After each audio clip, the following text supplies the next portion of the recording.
My goodness, I'm tired already. Yeah, I'm a bit sleepy tonight as well, but that's my own fault. Sorry, I've just got back up from making a drink.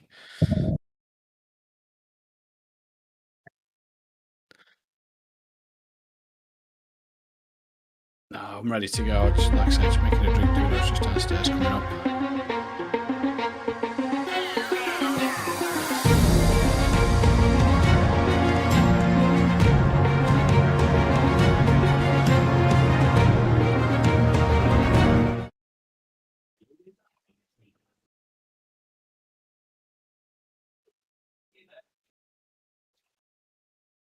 Road America full format B, Sebring International format B, VIR full circuit format A at the end of the season, the 18th of August at St. Pete for format A. But it is green and go for the first race of season 3 in the Amateur Championship, and what a start from the pole.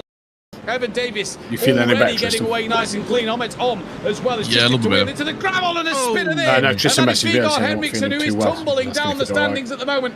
This is a fixed setup championship, so it's all about the driver and sometimes the car on the circuit. He said to me, he said, "I'm not going to be able to race that because I need to be all right for Foxxtecca." Of the Corvette, of the Corvette on that inside line. Now we see another one. Our new drivers, Dominic Amaro. He's currently in a bit of a pack here. This is almost going to be 3 wide coming down into the bus stop chicane. Can they all brake at the correct marker? And it looks like everybody's been able to manage it. And so far, a pretty clean lap for lap number 1 as we do come to the end of it. The Russell Blanco just on the back end of that one. Asvan further behind. We've obviously got the race of the cars racing. It's a dive on the inside by Russell and almost wiping out the backside of Omet's car, but fortunately just able to get it on the brakes, but he has lost the position back yet again from Parks Miller. The drivers behind Mullings, Anderson and Havdal are slowly going to start to catch up on the inside line though. Goes Russell. Keep your head facing forward as we've got side by side between so many have changed to the Ford Mustang. In the Mercedes-Benz, going side by side with that Ford Mustang on the inside line, and that is I think it's more of the AMs than the pros, Dominic but yeah, so many have Amaro changed in to the Ford Mustang. They're looking like he's going to make up another place. Still side by side. Oh, Amaro squeezing Metcalf there. Ahmet just tumbling down the order. What's happened to Ahmet? She's off at Pouon, so it's a big off at Pouon. Look at all the gravel on the outside line on the runoff, and now she's coming under pressure from 2 cars 3 wide. It was never going to work. Who was that off? Spinning around, and now the Ford Mustang's gone. And you'll probably see the over rotation on the rear end from the Lamborghini. I mean, so we can just have a nice chat and do like a podcast if you want. She's a little slow, getting back up to speed. The BMW and the Ford Mustang come across. The BMW just turns across her a little bit and into the wall hard. Give it all also until the end of this race. Add an additional 15 minutes, and then you get to see the pros as Alex Altoricio goes for a dive onto the inside of the hairpin. Yes, Jimmy Carroll, was this on pit exit? I believe. How long till we can be heard? 4 minutes. Okay, Troy Anderson coming out of pit exit. And yeah, that is all. There's Ahmet Tom in the black and yellow. The exit line to get past. Oh, they've all got drive-throughs. It's that pit exit line. Way over Paul Collishaw and a few of the others. So, Collishaw sideways! Collishaw sideways! Clips somebody at the top of Radion. Let's take a look at what happens here then. So the Clutches Night Crew car. Oh, bit of netcode. Bit of netcode contact there. And, but can he hold on to it as Santiago Lopez now trying to fend off that of Lewis in the bubblegum pink and blue car. Round the outside, inside for that of Lewis. It'll be the outside for the right hand of the final part of this little complex, and Lewis now gets the up and under, looks to the inside of Lopez in that Mercedes-Benz. Lovely bit of driving there from the Mercedes-Benz and the BMW to hang on into this. It's not done yet though, because Lopez has got that inside line through No Name, is not able to take the momentum.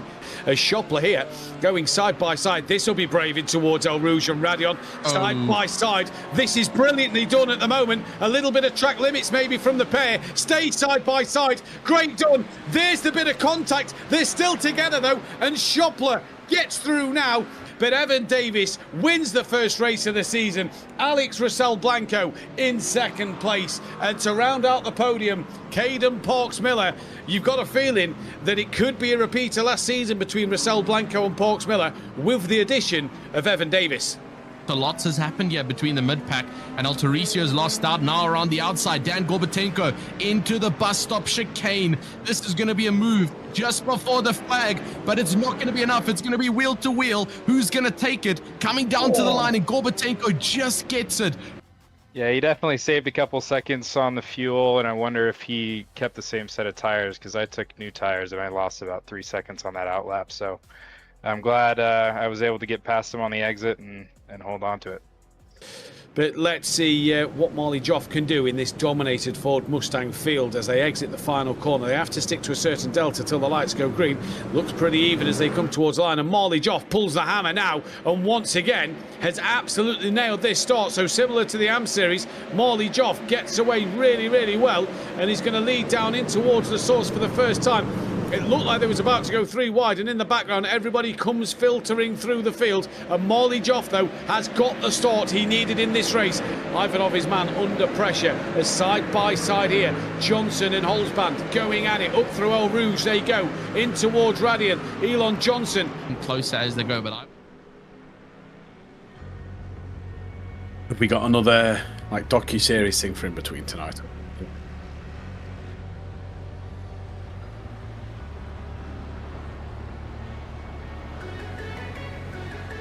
Yep.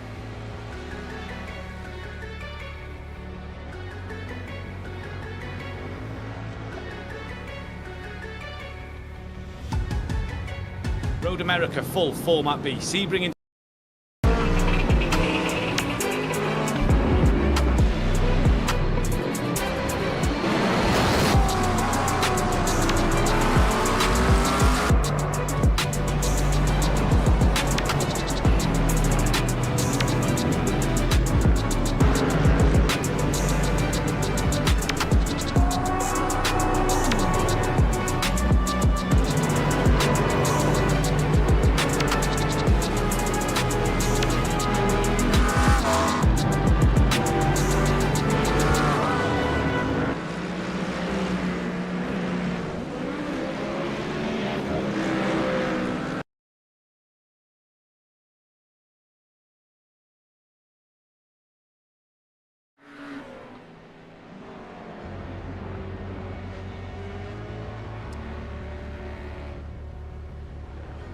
Good afternoon, good morning, good evening, wherever you are across the world, and welcome back to week 2 of the League by Foxxtecca. I'm Matthew Duffin, joined in the commentary box once again by, I suppose we can call each other our partners in crime for this Foxxtecca series. It's Tristan Herbst, who is feeling a little under the weather, so hopefully this will cheer him up and make him feel better tonight. And of course, our producer, Jim Cunningham, bringing you all the camera shots and the action. We're in Portugal. We stay in Europe for the time being as we head to the Autodromo Internacional do Algarve, or Portimao as people may know this circuit, in what is, in my opinion, one of the nicest circuits in the world. But I know people have a lot of different views on it, whether it's to drive or to watch racing. A very strange circuit in terms of nice technical areas, but also some faster bits towards that start finish straight out the final corner down to turn 1. You've also got that slow hurry up and wait last sector, in which is going to be crucial to see what drivers in qualifying can do. Tristan, good evening. How are you? Hope you're feeling well, and are you looking forward to this one? man, you know, I had to make sure that I was all fine and well to send it for round number 2 of Foxxtecca. Cannot be missing the action here at Portimao. Another great circuit, like you mentioned, here at Algarve. And personally, one of my favorite picks for GT racing, especially if you come from entry-level LMU stuff. You'll do a lot of this stuff in that platform on this track. But just in general, a great track in general tin-top racing, if you have to ask me. Obviously, the Formulas also race here, but I do indeed love racing a good GT around here. And we get to attend it beautifully in the middle of the morning for me and you, but obviously at nighttime for the Americas here for round number 2 of the League by Foxxtecca. And I cannot wait to see what our drivers are going to be doing. One thing that is quite big to mention, though, especially with our AMs, is the fact that we're seeing a lot more big 5.6 liter V8s chasing around the track. We've had a couple of driver swaps, which means that a couple of points got reset for some of our drivers, but they have chosen to switch to the Mustang. So you'll see a little bit more of the big blue badge around circuit here today. Definitely a dominant pick in our Pro Series from what we saw last week. And so just a couple of the AM drivers finding a bit more comfort in the big 5.6 liter Mustang and hoping that it could possibly generate a bit better results after round number 1. Yes, indeed, and it was going off like mad in Discord as I've been keeping an eye on it over the weekend and the course of last week into today, seeing a lot of drivers asking to change to the Mustang. So we'll see what will happen for these drivers in this race, because as we know, it is a fixed setup championship. They've obviously seen a bit of what the Mustang could do last week in the AMs and the Pros, and think maybe I can get a little bit more out of the Ford Mustang at this moment, as we get enough from our producer in our ears for this lovely looking livery out there on the circuit. The fully chromed wrapped car there of that of Declan Denarian. Yeah, have I said that? I don't feel like I've said that right. We usually say Dionarine, I believe. Dionarine, yeah, Dionarine. Thank you.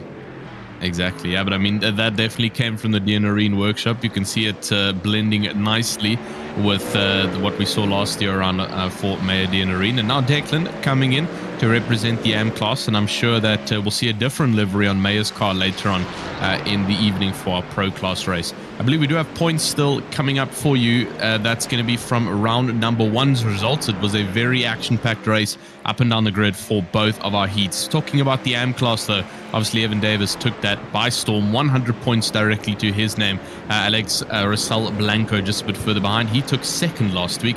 Caden Pox Miller sits third overall, with Andrew Herschel just behind in fourth. Kingston Mulling sitting a very, very nifty fifth position, and that's going to be a good start for his season. Nick Dawson-Lathan also down 6th. Andre Saber is going to be sitting in 7th, with Kirstine Havdahl in 8th, Dan Gorbatenko 9th, and then Dominic Amaro in 10th. The rest of your AM drivers can obviously be seen from 11th downwards, as we got quite a grid. So we are not going to be going through every single one of them. There is a large number of drivers. So pick your favorite that you're going to be supporting for the season so that you can watch them as they go. There's also still the pros that will be coming up as well. And don't forget, a lot of them points may have changed due to drivers losing the points they had scored before this race from Spa, due to the fact of that change of course. So there are drivers in there that may not be on the correct amount of points going into this race. So for a lot of drivers out there, they are going to be looking to start their season now tonight here at Algarve at Portimao, and it is Jimmy Carroll who's currently the fastest man on circuit by 0.3 of a second from Vigard Henriksen, with Troy Anderson's Corvette running in P3. Declan Dionarine is down in 5th place. Kristen Havdahl is in P number 4. But a tight grid once again, a lot of drivers pretty close together, and just a small amount of time in qualifying could find you jumping up the leaderboard into a better position. So yeah, what we've got out there tonight at the moment, there is so far 23 that have set a lap, and a lot of drivers yet to set a lap time, and the AM grid was really packed last week, Tristan, at Spa. Bit of a bigger circuit than here in Portugal, but that doesn't mean that we're going to be robbed of any great entertainment. If anything, it's going to give us more entertainment with how close this field is on such a smaller circuit. Yeah, and I think we actually have slightly more numbers this week compared to last week. We're sitting at a total of 47 currently in session. Obviously, only 24 have set valid qualifying times, but there is still a good 10 minutes for our drivers to get out there and get their laps going. So 47 cars around a 1 minute and 40 Algarve circuit. This is going to be one heck of a fun race that you do not want to miss. We're going to have a lot of good strategy points presented by our AM drivers. They're really going to have to work hard for it. There's a lot less space to work with, like the huge 7-kilometer circuit we see at Spa-Francorchamps, moving to a much more narrow, a little bit more technical, a couple of blind corners. That I was talking to our producer Jim just before that, and he was mentioning one of his pet peeves about this track is the ultimate blind corners that tend to throw you off if you just give a smidgen of your focus away to this track, and those blind corners can really deceive you and throw you off of a lap. So you have to always keep in mind, obviously, also the big heavy braking zone of the hairpin section that we just saw of Torre Vip of our driver currently on screen, Ren Woodside. He just went through it. No, sorry, he's in the Corvette, the previous Mustang driver just going through it. But all in all, Matt, I think we've got an incredible race coming up for us. 47 cars packed onto such a grid. A couple of changes means people are reset, hungry for those points.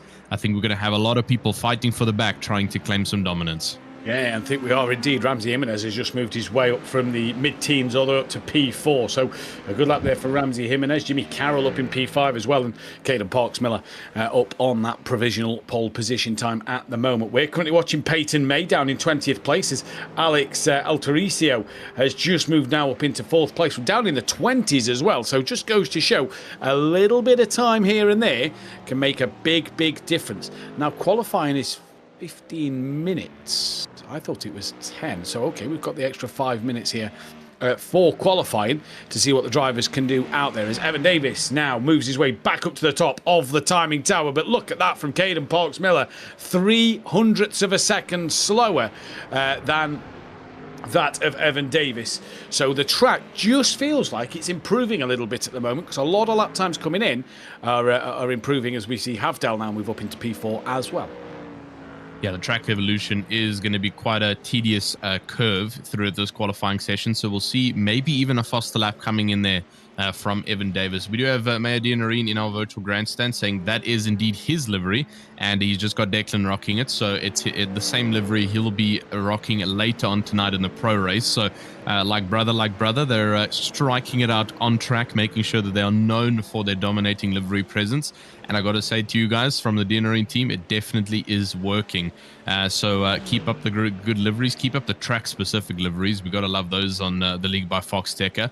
And talking about the love shown at the League by Foxxtecca, we've got to also just give a massive thank you yet again to all the amazing sponsors that have made it possible for you to be here tonight watching the League by Foxxtecca Season 3 live on Apex Racing TV. We've obviously got the roasted records, fueling up our drivers as usual for the past couple of seasons and doing it yet again for season number 3. The African American Automotive Association is also here backing the League by Foxxtecca like it's been for the past season, and they're here to stay, which is a good thing, and just providing continuous support in the background towards just the automotive industry in general and Foxxtecca. Dakins Design's a couple of the drivers who don't have a dedicated design team such as the Dianarine brothers, and Dakins Design just offering their services to get some very nice liveries out on track, which is always a great talking point. And then obviously Superlap, they're here. They've got a couple of teams out on the grid in across the AMS and the Pro categories, and also just providing their support and love to the League by Foxxtecca. So yet again, thank you so much to all of those sponsors who made it possible to be watching it here tonight live on the League by Foxxtecca at Apex Racing TV. Obviously tonight for myself and Matthew, right in the peak of the morning, but nighttime for the Americas, which is just again a great split of all the different time zones that get to race here at the League by Foxxtecca. Indeed it is, and we just saw a brief clip there of Tanner Nebo, and I was actually speaking to Tanner the other day. He's 5 minutes down the road from Roasted Records in Stewart, Florida, and I said, go in, put a word in. Me and Tristan still need our coffee beans for our early morning cup of coffee. So, yeah, Tanner Nebo, 5 minutes down the road from Roasted Records. So he says he's definitely going to go and check it out one day, as he's currently down in 27th place, which is probably really nice, isn't that? 5 minutes down the road from one of the League by Foxxtecca's sponsor, get to enjoy a nice beverage, and then probably come home and jump in the rig and get some racing underway. But Russell Blanco at the moment, from absolutely nowhere, not seen him up the timing tower at all, went and put it on provisional pole a lap or two ago. So good lap time. Still close to Parks-Miller, but you do get the feeling early doors that it's going to be that Evan Davis, Caden Parks-Miller and Russell Blanco to sort of have a real championship fight. If anybody else can do anything in this season, brilliant for them, but I'm just getting the feeling we're seeing the top three already looking like it could take shape in what's going to be a fantastic season. Remember, this is round number 2, Format A once again, so it's the 1 hour race with the 60% limit on the amount of fuel the cars can have in the tank, which means we expect to see pit stops around that 35 to 30, maybe even pushing it to 25-minute mark, depending on the fuel saving. And of course, we have the Format B, which I believe is next week, which is then just a 25-minute and a 30-minute race, 100% fuel. Don't believe there's any pit stops, straight up racing. There we see at Mosport, the Canadian Tire Motorsport race circuit. Beautiful track for GT racing.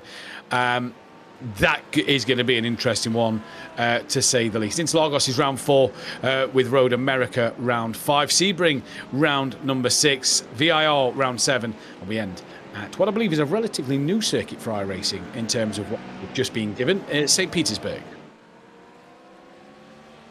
Yeah, lovely to see the schedule yet again. A couple of very interesting tracks. And talking about interest, we've got a new banger coming out on track there by Met Ohm. She switched up the livery a bit in the Lamborghini, and I've got to say that caught my eye immediately. Love the flowers on the front side of that car, and what a great livery, that pastel-ish, pinkish that she's going to be rocking. Currently sitting in 11th position though, and so Evan Davis has been thrown off of his throne. That rhymes together, but two very different words, and he's going to have to work hard to get ahead of Parks Miller and Russell. He does have 3 minutes left. We did mention that the track is obviously evolving. Met Ohm also jumps up to 11th with that 44 flat, but it's going to be a bit of a mission there for Evan Davis to get where he needs to be. Troy Anderson, let's hope for a much better race. Unfortunately, Troy Anderson involved in quite a bit of an incident last week at Spa, blocking the pit lane and causing over 6 drive-through penalties to be administered to drivers who had to avoid him spinning on the exit of the Spa pit lane. Fortunately for him, there is no tight 90-degree right-hand exit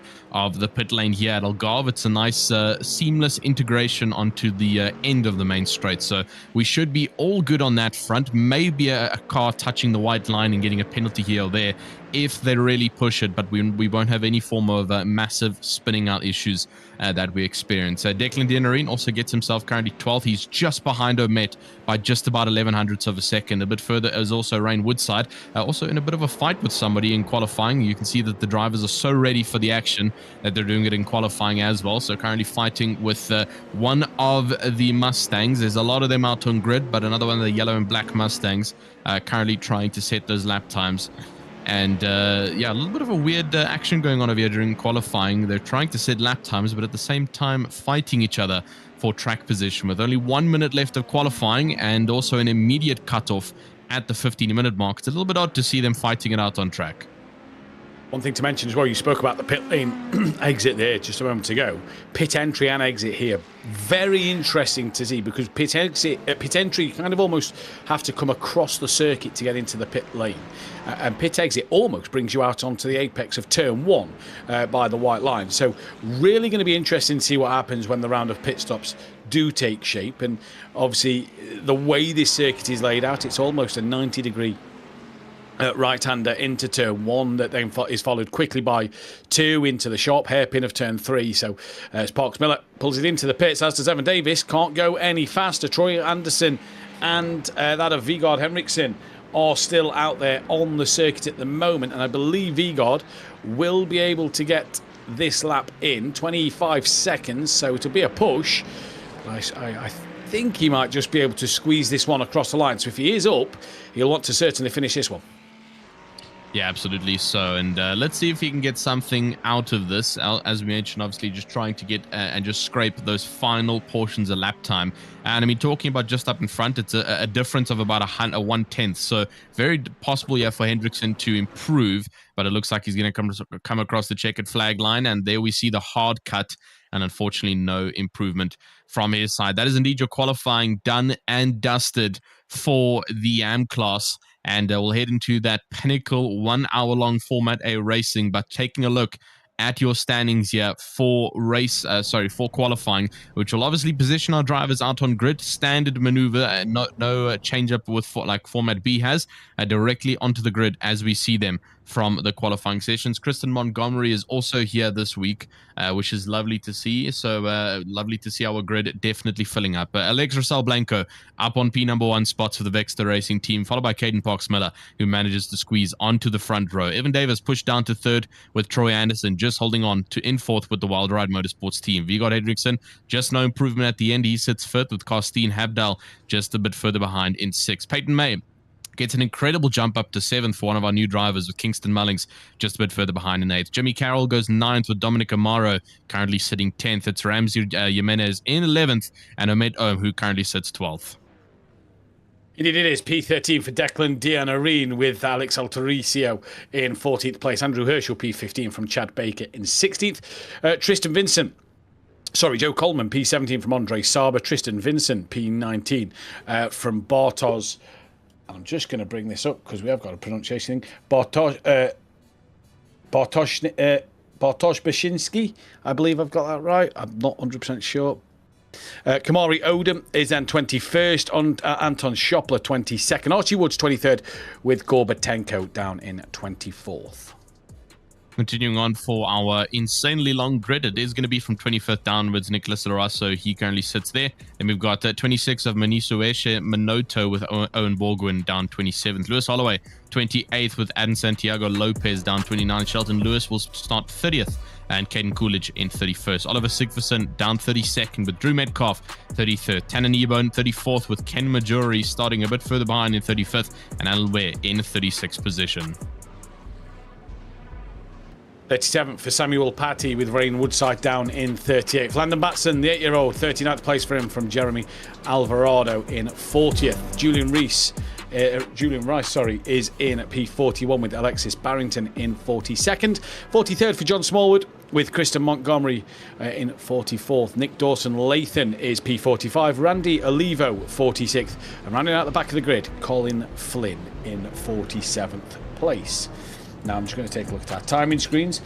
Everybody bar Kamari Odom and Colin Flynn have taken to the grid for this formation lap. So there is 45 drivers out on the formation lap at this moment in time. Kamari Odom and Colin Flynn. It doesn't mean they're out the race. They can start from the pit lane if they are ready to go. It might have just been that they missed the chance to get onto the grid at the time. And there is the overlooking shot. Right on the beach front, I do believe here, it is Portimao. So you can see to the right-hand side, I believe that is the beachfront there. So it can get quite windy around this circuit. And beautiful place, beautiful part of the world to come and to watch some motor racing. Yeah, absolutely. So, I mean, even though we don't get to experience it live in action, we obviously get to see it virtually here at the League by Foxxtecca. And what more could you ask for at this time of the evening for the Americas to come and watch some incredible racing with such an extraordinary prize pool for all of our drivers to be participating for. You can see that the tire warming strategies have come into play. The brake dragging will also be active. You'll see the brake lights will be illuminated pretty much the entire time throughout the formation lap. This is a method that the drivers use to warm up the inside of the tires and ensure that they are 100% ready to go.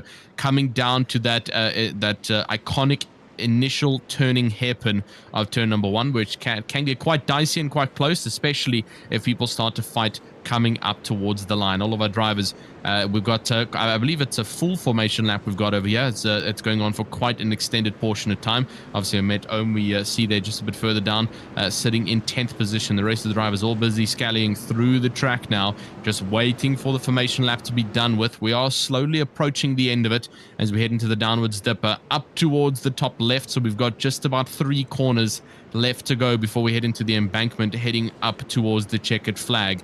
And boy, oh boy, I got to say, I'm excited. There was a bit of tiredness in the air when we got up and getting ready for this league. But I've got to tell you, the nerves have definitely kicked in. The coffee beans are fully into the system, and we are ready for some great racing action. The AM class comes to you live very shortly with the start of the first race.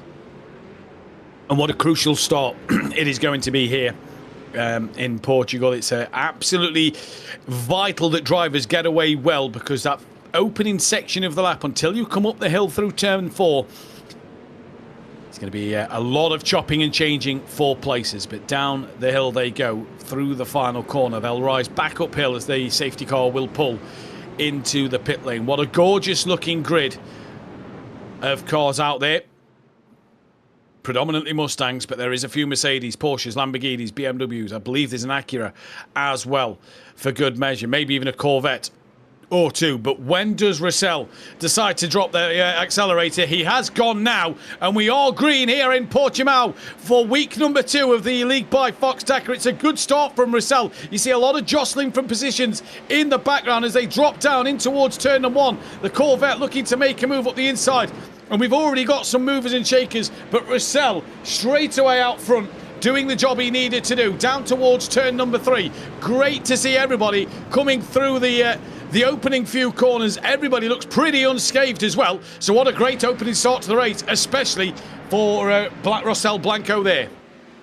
Yeah, it was a great grab of authority on the outside line, heading into turn number 1. Very easy for Russell to grab as much speed as possible. Heading into that turn number 2 climber up towards the top part of the track, and there's contact in the background that we just witnessed. Unfortunately, a bit of a nose cut in the background, but up front, Alex Russell completely pulling away, almost 2 seconds from Evan Davis, and it's only lap number 1. This is the car we saw getting pulled off the track earlier. It's Costine Havdal, who's moved down after being cut off by one of the BMW drivers, and now rejoins into very heavy traffic in the background. A couple more actions going around on circuit. Evan Davis fights into second now past Parks Miller, and into second he will go. It's going to be a long chase though, 1.7 seconds up to Alex Russell, and obviously still the pressure from Parks Miller, Anderson and Henriksen all behind. You can see he's still fighting it out with Caden Parks Miller as they head on into the final sector here of Portimao. Of the Algarve circuit, and it's going to be side by side heading into the embanker. It's all about exit here for this final rotating corner. If you do not get your exit correct, you lose a lot of speed on this right-hander, and you've got to watch out on the exit not to go jumping over the curb like those two drivers have done. That is going to be a bit of an incident point to their name, and they're going to have to watch out. We might see some drive-throughs later on in the race. We might see some drive-throughs later on in the race. That's the nature of Algarve. It kind of forces you to push the boundaries, as we see an Omet on there in the background looking to go side by side with Ramsey Jimenez as Declan Dienarine is sat waiting in the wings for a mistake maybe from one of the drivers in front. Omet stayed behind Ramsey Jimenez there. Further down the order, this is Santiago Lopez having a look around the outside of Lewis Holloway coming into one. Couldn't get the move done. There's a few movers as well. Tanner Kneebone and Lewis was having a look up the inside of the cars in front of them in towards turn 3. Now heading up to 4. Carroll's got ahead of Henriksen. They're having a battle out front as we're seeing the Canadian driver in the Mercedes-Benz side by side with Archie Woods here. In towards the hairpin down of turn 5 at the bottom of the back straight, and Archie Woods on the gas too early. Round he goes, and Archie Woods has got to do it all over again as he's got to try and make his way through the field in this race. Back further forward though, Sigurdsson, just a little tap maybe there, bumper off on the rear of the car, or maybe was it off the front of that Ford Mustang, sorry, of that Mercedes-Benz. It was off the front of the Mercedes-Benz of Lewis, so Sigurdsson there just tapped a little wide.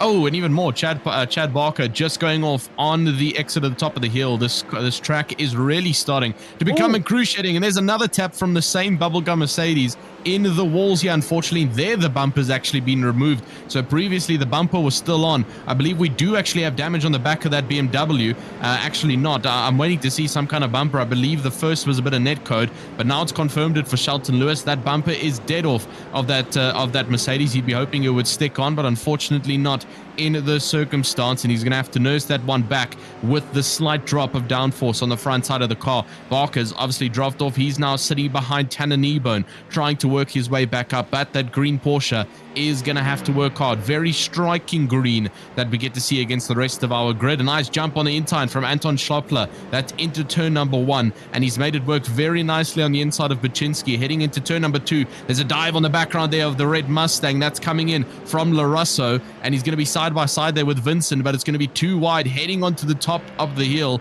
and they're going to keep it clean between each other. Nicholas Larusso gets past also one of the Dio Racing drivers. So we've got 2 of them currently out on the grid. Very nice between the 2 front engine cars. We're almost going 3 wide here between this pack. This is going to be Havdal, Lopez and Coolidge heading down into the hairpin here at the end of the second straight, and all 3 keep it neat and clean. Incredible racing coming from our AM drivers, and this is what we like to see here at the lead by Foxxtecca. Incredible job from our AMs. And I tell you what, Tristan, this has been a great start to the race. Yes, a little bit of bumping and shoving here and there. What isn't tin top racing though, but at the moment you're seeing drivers going side by side for 3 or 4 corners, as this is Carroll looking up the inside of Henriksen there, forces Henriksen to bail out of the corner. The bonus for Vigard in that orange, black and white Ferrari is he'll have the inside line. Jimmy Carroll, though, really trying to put the pressure on the back of the Ferrari driver. Hats off to Troy Anderson at the moment, sticking like glue to the back of Evan Davis's Ford Mustang as we come down the hill towards the start-finish straight for the 4th time to start the 5th lap of this race, should I say. What a start it has been out front as we've got a slow Mercedes-Benz. It must be a lapped car.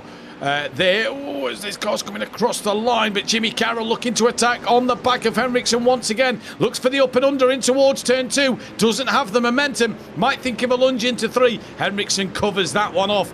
Absolutely beautiful driving. Bit of a tap there on the rear just to let him know he's there. Ramsey Jimenez and Omet Om still going at it with Dianarine just in the background up through turn 4. Dianarine may have just lost a little bit of time there just because he was on the outside line of 4. Jimenez in front in the slipstream of that of Amaro, with Om trying to follow Jimenez in his slipstream as they come down towards the hairpin. Here is Amaro, there's Ramsey Jimenez, there is then that of Omet Om and Declan Dianarine as well.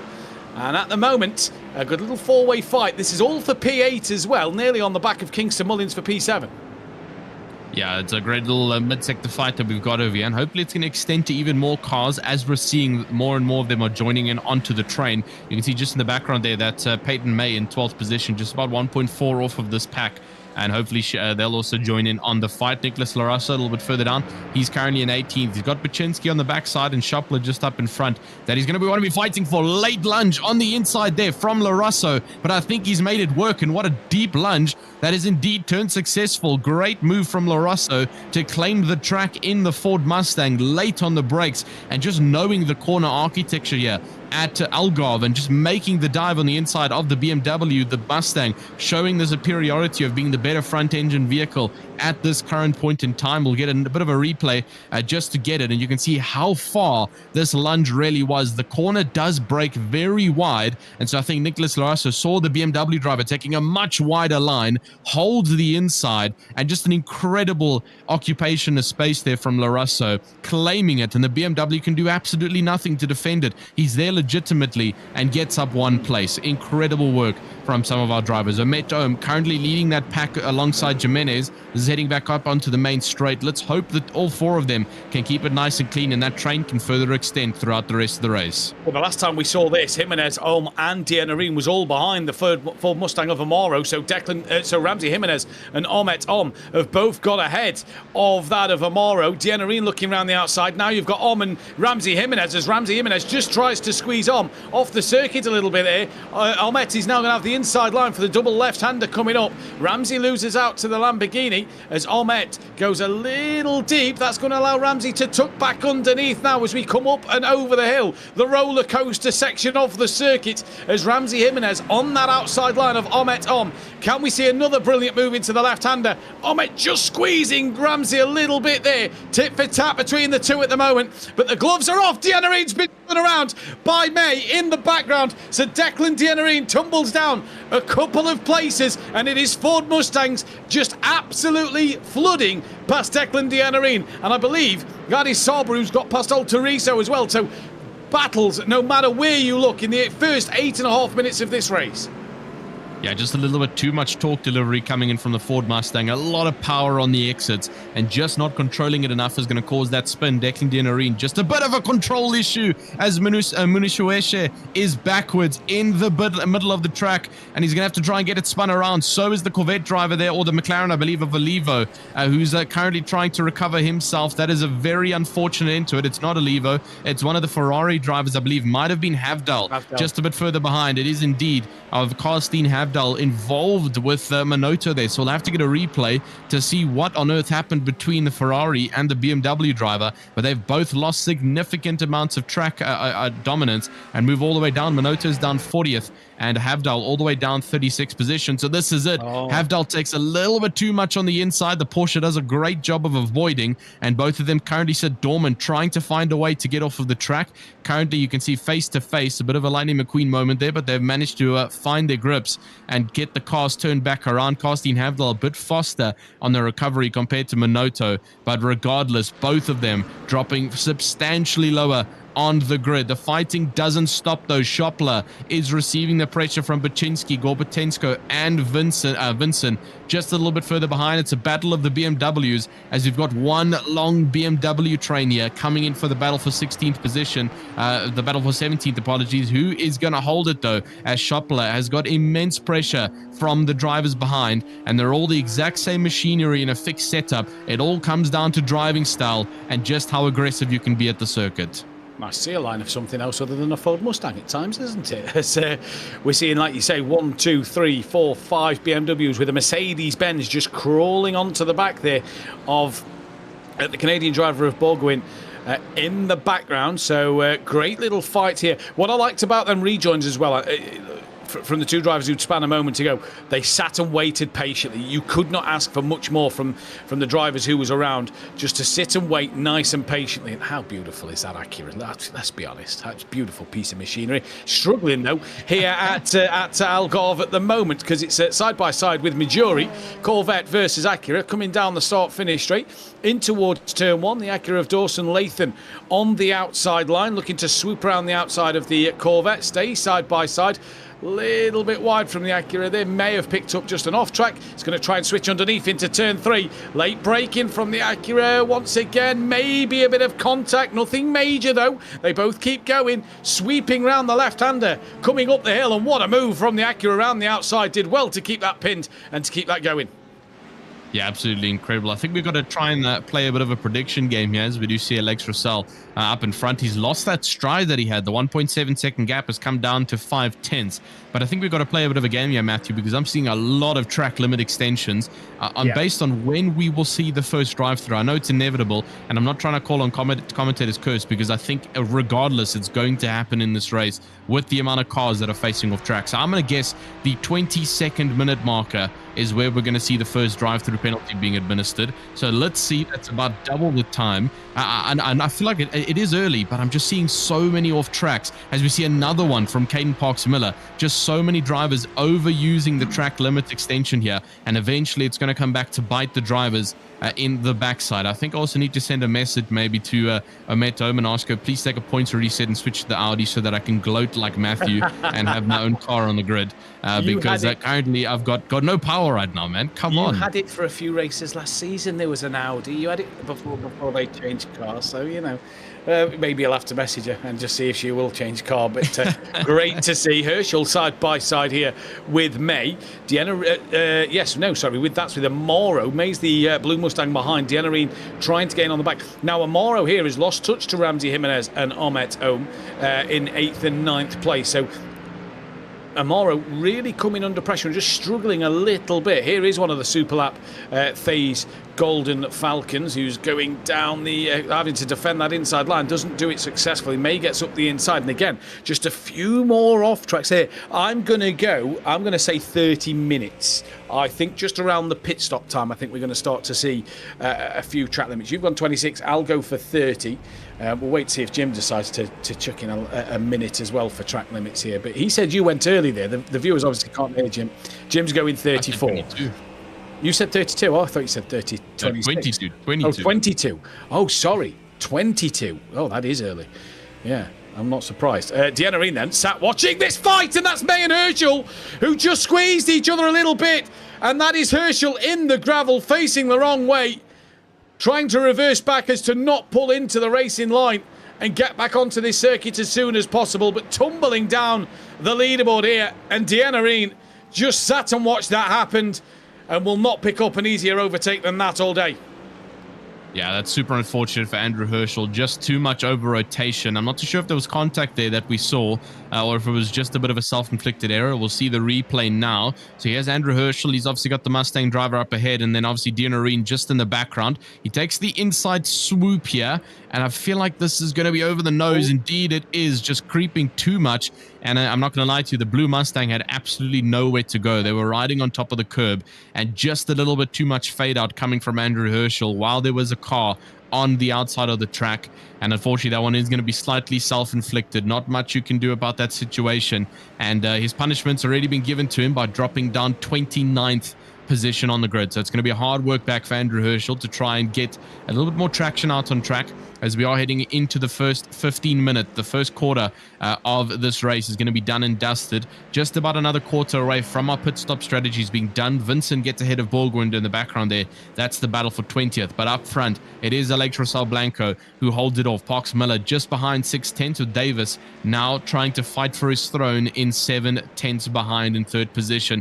Unfortunately, Anderson has dropped off here Porsche and the Corvette. 2.1 seconds, just not able to find the speed. Parks Miller doing an incredible job in that Ferrari, being sandwiched by 2 Mustangs to actually keep the speed up and trying to use as much advantage he's got in the car with slightly better rotation, but the Mustang just having the superior build quality here in the Algarve circuit. And I mean, obviously we had a chat with Marley Joff last week, and he just said the current BOP on the iRacing platform is super lean towards the Mustang, just being the general better choice on all tracks. And so it's still great to see Parks Miller competing in the Ferrari 296. He didn't feel the peer pressure to switch it around with the Mustang. He's kept it in the mid-engine car, and let's hope that he can continue to provide the same amount of dominance that we're seeing with him now. Gorbatenko right on the backside of Shopler still. That's the battle for 16th. It is indeed. There's a heck of a fight behind Lewis Holloway down in 21st. There's 4 or 5 of them down there, all duking it out for that 21st position. There they all are, look.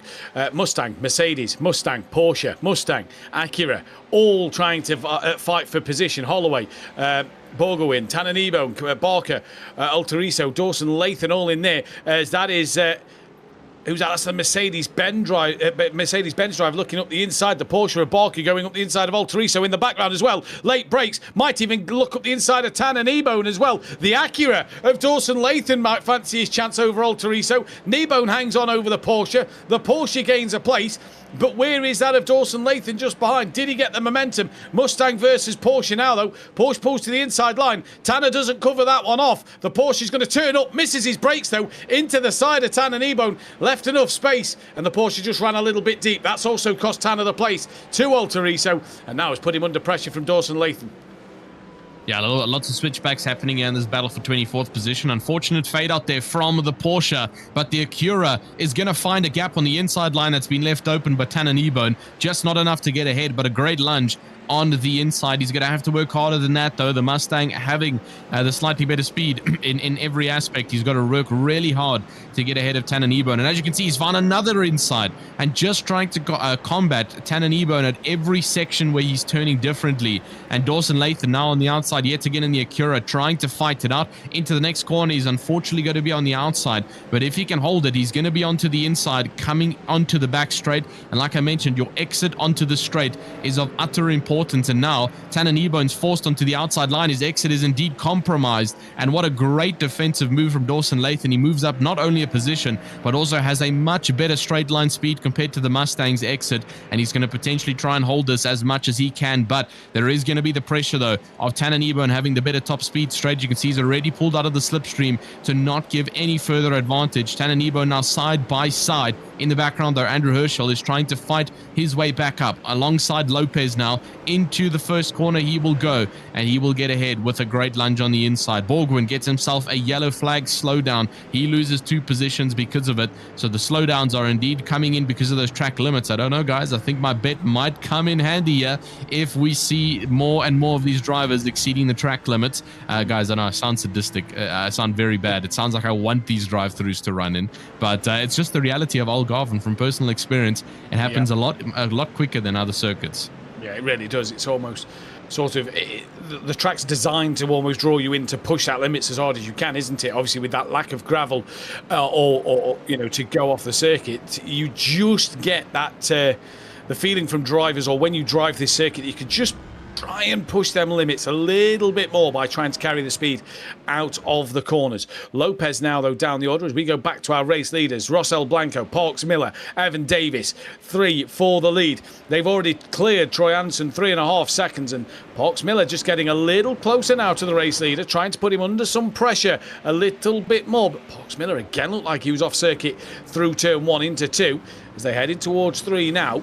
Parks Miller doing everything he can to try and stick with the back of Russell Blanco. There you can see the lap times. So lap 11, Parks Miller was a little bit slower, 1/10 of a second to Russell Blanco. We've got some lap traffic here. That's one of the Corvettes, I believe, missing a front bumper, and Evan Davis going to go for an almighty dive on the back. And actually that worked out quite well for him because he gained a little bit of time over the 2 ahead of him coming into the hairpin corner. Great battle out front. These 3 look like they're the pace setters in this amateur category this season. These 3 look like they're going to really... bit of blinking for Russell Blanco there. Hopefully he can get that, keep that one in check. Again, Parks Miller just extending them limits. But Tristan, these 3 really extending their lead, really showing the class of the 3 of them. Yeah, absolutely, and they're going to continue to do it throughout the entirety of the race here as they hold it up in front. Clutch's Night Crew still proving their worth down in 19th position. That's currently Vincent with Baczynski up ahead. So both of them, that's 17th, 18th, and 19th, all three-way busy fighting it out. And I just got to give some love as well to our virtual grandstand. There is a lot of people putting a lot of cheering onto their specific drivers. Obviously, Haley Batson's in here every week, in and out in the league by Foxxtecca, cheering on not only her son of Landon Batson, but also every single driver who participates here at the league by Foxxtecca. So incredible support. Obviously, May in 14th also receiving some support and also climbing up the ladder quite a rapid pace from what we saw last week. There we see Landon Batson. The drive-through's coming, guys. It's a 20-minute marker, and indeed, that was early. Ken Majori gets a drive-through penalty down in 40th position, and that is, quite frankly, one of the earliest drive-throughs I think I've seen at the league by Foxxtecca. 20 minutes in. And I've got to say that might actually be a speeding penalty, as it looks like he came into the pit lane a little bit too fast. So, okay, so not directly from track limits, but nonetheless still a drive-through early on in the race. So that's going to be unfortunate for Manjori. There we obviously see Landon Batson down in the bottom side, racing hard as he possibly can in the Porsche, and down number 94 in the 40th position slot, chasing down an Alan Ware in the Lamborghini. And obviously Kristen Montgomery down 42nd. She's also joined us this week around. Wasn't able to attend last week, but she's here racing in full force. Back up to the top, though, it is Dominic Amaro. He's putting pressure on the backside now of, I believe, not Jimenez. I believe it's Dianarine putting pressure on Amaro. And the two of them now looking at a lunge. It's Declan Dianarine on the inside of Amaro, and a great send, and it's a little bit too wide on the outside. He's pushed him into the sand, and the two of them are having a great scrap throughout the mid-sector. And that's allowed Sauber to get past that of Amaro. He'll be disgruntled with that one from Dianarine as they come up towards the double right-hander before dropping down the hill. And yeah, Dianarine just almost forced him out a little bit there. Caden Parks-Miller now really putting that pressure on Rossell Blanco. This is on board with Parks-Miller then. Down out the final corner. Amaro's got back ahead of Sauber on the timing tower, but we'll stick with this for now, as here comes Parks-Miller in the slipstream of the Ford Mustang, being pulled along, pulls out to just have a look. It's nothing more than a look into turn one. He knows he's not close enough to make a move at the moment. Both picking up potential off tracks there as they filter into the first corner, through turn two, into three now, just starting to pull away from Evan Davis a little bit, the pair of them. Yeah, this is back to that battle with Andrew Sauber and the likes of Amaro. So you can see that Dianarine's pulled completely away here, and Amaro is just being consumed by yet another Mustang driver, as Andre Sauber now has a go at him. It's currently yellow versus red between the two of them, trying to find which primary color is going to be the fastest out on track. The number 20 of Amaro now getting onto the inside for the uphill climber, but it's going to be a bit of a better exit there coming from Andre Sauber. And let's have a look. He's going to take the outside line, it looks, which is not the most optimum strategy coming down into the hairpin, but way later on the brakes. Can he hold it around the outside, or is he going to be squeezed out? He does indeed get squeezed out and has to quickly tuck in before being sent off the track. But unfortunately, he's lost out to May, who now moves in up in front. Peyton May finding their way out through track into 12th position they go, and now this has turned into a three-way fight between the Mustangs. You can see the shot in the background though, as Coleman's joined in on the Porsche train, and so this is a four-way fight between two different brands of car, all trying to fight it out and scrap it on track. But currently it is Sabo who holds it just a little bit further behind May, and Amaro, he still holds that lead in 11th. And Dianarine's not a million miles up the road, is he? So if Amaro could get the pace down, he could possibly get onto the back of Dianarine once again. But yeah, great little fight there from them all. May capitalising and gaining an extra place as we can see more changes down in 24th and 25th. So a lot of drivers chopping and changing places. Here we go. Down with the Mercedes-Benz. Herschel is the one who's just got ahead here of Borgwyn, the Canadian driver in the Mercedes-Benz. So another Ford Mustang moving up the order. And this is further forward with Herschel. There he is, the Super Phase car, who had that moment earlier on, so on a bit of a comeback drive at the moment. look at further forward. Altoriso and Holloway with Dawson Lathan, who the Acura's moved its way up into P21. So the Acura making moves up the order as well, gaining on the back of the Porsche of Baker and Schoppler in the BMW, but the two Ford Mustangs behind, Lewis Holloway and Altoriso going at it. Is that Altoriso pulling to the inside line? He had a look, and again, it's nothing more than that. It's just a little look just to see if he can try and put the driver in front off. And it came to no avail this time around. But Dawson Lathan, not the best of qualifying positions, but he is really on it in this race in that red and light blue Acura, because he's now on the back of the Porsche. Yeah, definitely moving up there for Dawson Lathan in the Acura, and trying his absolute best in the battle for 20th, as he's currently in a bit of a sandwich between a couple of mixer cars, but the only Acura out on track, so fighting a bit of a one-man army as it stands down in 21st position. So going to be a hard fight with the Porsche up in front of Barker, and Schoppler just up in front as well in 18th position. A bit of a curb beat there from the drivers in the current train. But 25 minutes has indeed gone by. We're expecting maybe 5 more minutes of staying out on track before we see the first pit stop coming in. So we'll have to wait and see. Up in front, though, Met Ohm is also about to make her leap of charge on the backside of Kingston Mullings. That's for 7th. As we do see the change up again in that pack for 11th as Amaro under pressure from May. But here it comes from Met Ohm with the slightly better pull. You can see that the time is slowly but surely decreasing, but Kingston Mullings swerving on the straight, and Met Ohm not having it, the slipstream being broken continuously, and just not enough. She's going to rather play the safe game and pulls all the way back to 4/10 of a distance off of Kingston Mullings there. So going to have to work a little bit harder to try and find a weak point of the Mustang up in front. I'm sure she'll be able to find it in the next couple of corners. Yes, so we'll watch out on that live timings board. In the meantime, though, Dawson Lathan has gotten up ahead as Schoppler is the first to pit. He moves down to 26th position, back up to Altoriso. He's currently in a bit of a two-way fight as it stands. That's with Herschel, I believe, on the outside line. No, sorry, apologies, that's Holloway. As Holloway now moves up, and Herschel just a bit further behind will also get ahead of Holloway. So a bit of a vulnerable point there for Holloway. He loses 2 positions in just 1 corner.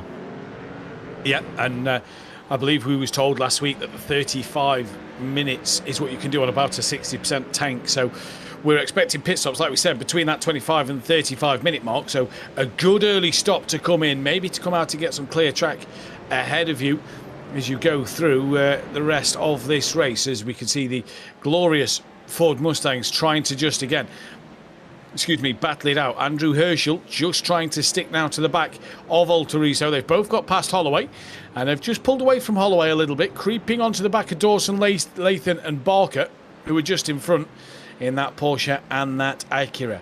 But fights, no matter where you look up and down the grid. Parks, Miller and Blanco have pulled almost 2 seconds over that of Davis. Here is Dawson Lathan, down in 20th place, up 25 spots. What a first 27 minutes of this race he has had, as they come through towards the final sector now. Big dive from Dawson Lathan, looking up the inside in the Acura. Gets the move done. Gets in front of the Porsche to be able to cover off the inside of the next corner. Dawson Lathan up 26. And I tell you what, the race of his life at the moment. Little wide mid-corner there, though, manages to hang on to it. Yeah, good hang on there from Dawson Lathan. He's got loads of pressure behind from Barker and Altoriso, and the 3 of them are going to continue to scrap here. Herschel's also just a bit further in the background. He's still trying to hold on, but up in front, Met Ohm has found a weak point, heading into the hairpin sector, and puts the shorter Lamborghini up in front of the big Mustang of Kingston Mullings, and nothing he can do to stop that pink Lamborghini from getting up in front. And now the chase is on for Met Ohm to chase onto the backside of Jimmy Carroll, and it's also going to be quite a mission to try and do that, because Kingston Mullings is just on the backside. He wants that position back from the V10 Lamborghini, but it's going to be a hard push to try and keep up here, as Met Ohm now with that cleaner air is going to try and stride up towards the likes of Jimmy Carroll. But obviously the pit stops are going to start to come in, and things could start to change up here. The Porsche up in front there, that's a back marker, a car, I believe either a Kamari Odom or Kristen Montgomery, the 2 of them who drive that Foxxtecca livery out on track. And Rain Woodside, and I believe got a bit of a speeding penalty. Sorry, what's happened to Russell Blanco? He's lost 2 seconds to Parks Miller, and has got that of Evan Davis on the back of him. Something has happened to Russell Blanco. I was saying that, Tristan, apologies. But has lost the lead now to Parks Miller by 2 seconds, and has got Evan Davis having a look to the inside. Doesn't think of making the move. Jim will be really hunting for a replay now to try and find out what has happened. But something has happened to our race leader here, and it has put them well off the back. Just want to point out as well, you was mentioning it here about Ahmet Om, just on the back of Carroll and Henriksen. Really has got some good pace out there at the moment. Yeah, absolutely does. And looks like we may have found something here with, for the likes of Russell Blanco. So this is heading on to the final corner, the right-hander heading onto the main straight. Was there possibly an error? Whoa. And there it is. He was able to catch the slide, but that's where he lost all the time. Just a little bit of too much over rotation on that Mustang. And unfortunately, that's the slight bit of inconsistency we've seen, even in previous seasons coming from Russell, where he's lost out. He's got extreme pace, but it's just those short moments of inconsistency that's going to allow for his opponents to find a weak point. And Caden Parks-Miller up 2 seconds almost already with all of our drivers, and a bit of a blip, but we're all good to go, and the racing continues. Russell Blanco, though, is going to have to work hard because 4 tenths behind is Evan Davis, and he's chasing down on a possible race lead here. That's what he's wanting after winning both races in round number 1. And so that's going to be, only the first race. Apologies, it was Format A, so only one race per class. So that one race being won by Evan Davis, and he's hoping for the same result. Costin Havdal, a little bit further behind in 20th. He's currently fighting behind Holloway, trying to get up ahead for the RAA SimSport team. And big curb munch there from that Mustang. Almost took flight, actually. And Havdal waiting patiently for a gap to open up ahead. Yep, indeed they are. And here comes Ahmet Om making the move on that inside line, really taking a lot of curb through the final corner. And Ahmet gets past Jimmy Carroll. Can Carroll now have that run down the start-finish straight? Kingston Mullings waiting in the background. They see Ramsey Jimenez just coming over the brow of the hill. But Ahmet has that inside line going into turn 1. Deanarine and Henriksen into the pit lane. And Ahmet Om, great move from the final corner, gets it done by turn 2. Kingston Mullings right with them as well. And Ahmet has got some good pace now. Can she pull away from that of Carroll and Mullings and maybe try and claw her way 9 seconds towards that of Anderson? Who was that off? I believe, a couple of cars off, actually, maybe a bit of contact. That's the Night Crew. Yeah, that's the Clutches Night Crew team there. This is coming into turn 4. The 3 BMWs all there. Just drops the rear, rolls it back into his teammate. And that is a bit of a rough collection there for the team, and the Clutches Night Crew getting a bit involved, almost smacking into Ahmet Om there, who now sits into 5th position, but fortunately everyone avoided massive contact there. Just a bit of a love tap between the two team members, and unfortunately you cannot take that much camber onto the inside of that top left-hander. The bottom of the car completely airs out and it just loses grip on the rear, and that's exactly what we saw there from the BMW driver of Manoto, I believe it was, leading that pack. Back up to the top, though, it is Kingston Mullings still on the backside of Jimmy Carroll, and he's started to lose a lot of traction here from Ahmet Om. She's put a gap between them, and as well as not only a gap, but also a car of Jimmy Carroll. And so Ahmet Om just trying to pull away. A much better race that she's having compared to last week, where she unfortunately got a drive through due to that pit lane being blocked up. Yeah. And this time around, having a much better result. Tyler Anderson, the main culprit from last week, is into the pit lane. He goes. He's never going to live that one down, unfortunately. And into the pit lane he goes, followed by a couple of people. Mullings gets a black flag penalty for speeding into the pit lane. And my goodness, a couple of the drivers making the smallest of silly errors, and unfortunately Kingston Mullings, that is going to be a huge slowdown to his race. Oh, what is going off here? There's a bit of tyre smoke. They're the leaders coming through. Tan and Ebone trying to stay out the way. There's another little blip. That's the Porsche getting back past Tan and Ebone of Baker. But the two leaders coming through there, it looked like all sorts was about to kick off, coming down into the hairpin. As Kingston Mullins, like you say, he's going to feel the pain of that one. That's going to lose out several positions. We've got another one, Borgwin, in the Mercedes-Benz in 25th with a black flag to their name as well. But Evan Davis, since Russell Blanco has made that little mistake, Evan Davis hasn't been dropped by Russell Blanco here, so he's just trying to stick to the back of him and follow them through into through this bit of traffic. 3 black flags. Manoto's got one, as has Borgwin as well, who's looking up the inside of that of Shopler. Now to the outside. We'll have the inside line for the double left-hander. And Kingston Mullings is in the pits. No, they're all drive-through penalties, Jim, I reckon, for speeding in the pit lane. Yeah. That's what I was saying. I believe Borgwins, as we saw it coming up on the dash, and possibly even Minotos, those are both caused by on-track incident limits. So definitely something to do with contact or just exceeding track limits. So then Jim hit the money part there with around the 32 to 34 minute marker. Unfortunately, I was way too early off the guns, and yeah. Yes, it was. Yeah, there is a car round in the background. Apologies. I thought I saw somebody spin at turn 1, and indeed I have. As now all the leaders come in, and what is this? This is Sigurdsson. He's just come out the pit lane, and round you go. Very weird way to spin. Very slow out of the pit lane as well. I'm wondering if they've taken tyres not up to temperature, just gassed it maybe a little bit too early mid-corner, and just come through. This is Gorbatenko on a replay a little earlier on. And that's Pox Miller in the race lead after that of Russell Blanco's mistake. Russell Blanco, what a pit stop he's had. He's pulled 4 seconds over Evan Davis here. Yeah, it looks like it's either he's pulled it great, because the thing is Pox Miller is still about 1.3 seconds ahead, or Evan Davis has just had a very, very slow pit stop. And Davis taking tires actually in his pit stop, which is why it took slightly longer. So now the main thing is going to come down to those drivers who took tires. Are they going to be benefiting coming into this last 25-ish minutes of the race, or are they not? Davis has got wet tires on. I'm not sure if that's a UI issue, or if Davis has made one of the most crucial errors of his championship in round number 2. I'm not sure if we can spectate him, if we can possibly see the pattern difference on the tire. I doubt it from the camera angles, but we might be able to see it from the physical track performance here of Davis possibly struggling. But I mean, Matthew, if that's the case and he's put on wets, that is completely selling his race down the road. And yeah, that's not good news for Evan Davis. Yeah, he's struggling. Davis is struggling. He's already lost 3 seconds to Troy Anderson. He's got Henriksen within 1.5 seconds. Looking on the timing tower as well on our timing screen, it also says he's on the wet tyres in there. So, yeah, Davis is struggling here. You can see that time being eaten away to Anderson. And here comes Vigard Henriksen as well. Within now 0.4 of a second. So Henriksen in that white and black with a bit of orange Ferrari here. All of a sudden within 1/10 of a second. And yeah, Henriksen will probably try and find his way through. And is this going to be Evan Davis, who was doing a great job back into the pit lane? No, going to risk it and try and stay out here. So bold call. Ahmet Ohm is coming under pressure from Jimmy Carroll further down the field. And you can just see, look, 6.5 seconds she's got to Davis.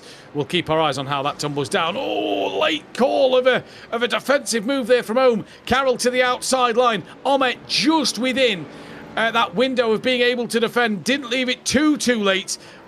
Oh, I thought she'd clipped the sausage curb there and was about to lose the rear. It looked like it was sideways for a moment. These are bumper to bumper, nose to tail.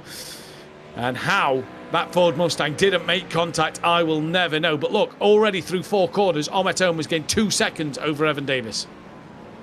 Yeah, this is quite a bit of a big issue here for Davis, and I really don't know why he didn't jump to the pit lane here, because he's going to, again, lose over 10 seconds of a lap time almost, basically, with just being on the wrong tire here, because Ahmet Ohm has already caught 3 seconds in just about 4 corners here, so this is not looking good at all for Evan Davis. It's almost down to 2.2 already for Ahmet Ohm, and it's actually breached down below 2 seconds already, so this is really not looking good for Davis, and he is going to start to feel immense pressure from the rest of the grid. Unfortunately, pitting again is going to take him all the way down to the 15th or 16th spot here, which is not going to play into his cards of leading the championship.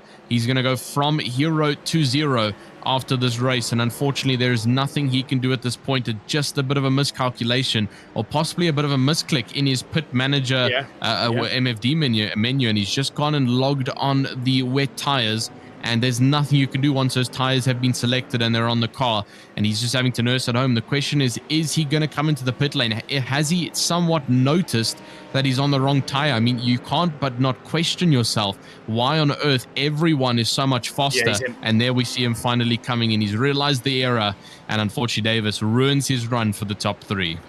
He had to have noticed, surely, because you could just see the way Ahmet got round the outside of him with such superior grip. So that's going to promote Jimenez up to 7th, Diana in 8th, Amaro in P9 now. May moves into the top 10. as this is still Omet and Jimmy Carroll going at it for what is now 5th and 6th place. Coming up through turn 4, bit of lap traffic in the way. Oh, Jimmy Carroll really fighting the wheel hard there to try and get through. And Davis still dropping down, 15th place, 16th place now for Davis in this one. 17th, 18th, 19th, so he's going to come down into the 20s at the moment. This tyre change is taking forever and must feel like eternity for him at the moment. There goes Barker and Holloway, Mullings, Lopez. Kneebone will be the next person as he's on the pit exit. Through goes Kneebone and Shopler, and Altoriso drops off the top 25. So Davis, work to do. Yeah, definitely work there to do from Davis, and this is really going to be a hard-fought battle for him. Oh, in 26, and he's wrecked it on the fresh tires.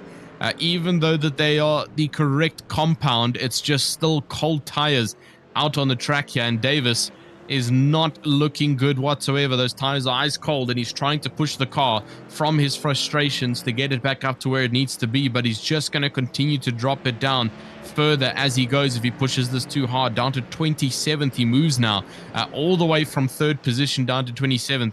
That is a 24 place drop off coming in from Ever Davis there, and unfortunately that is not looking like it's going to be a recoverable one in the next 20 minutes.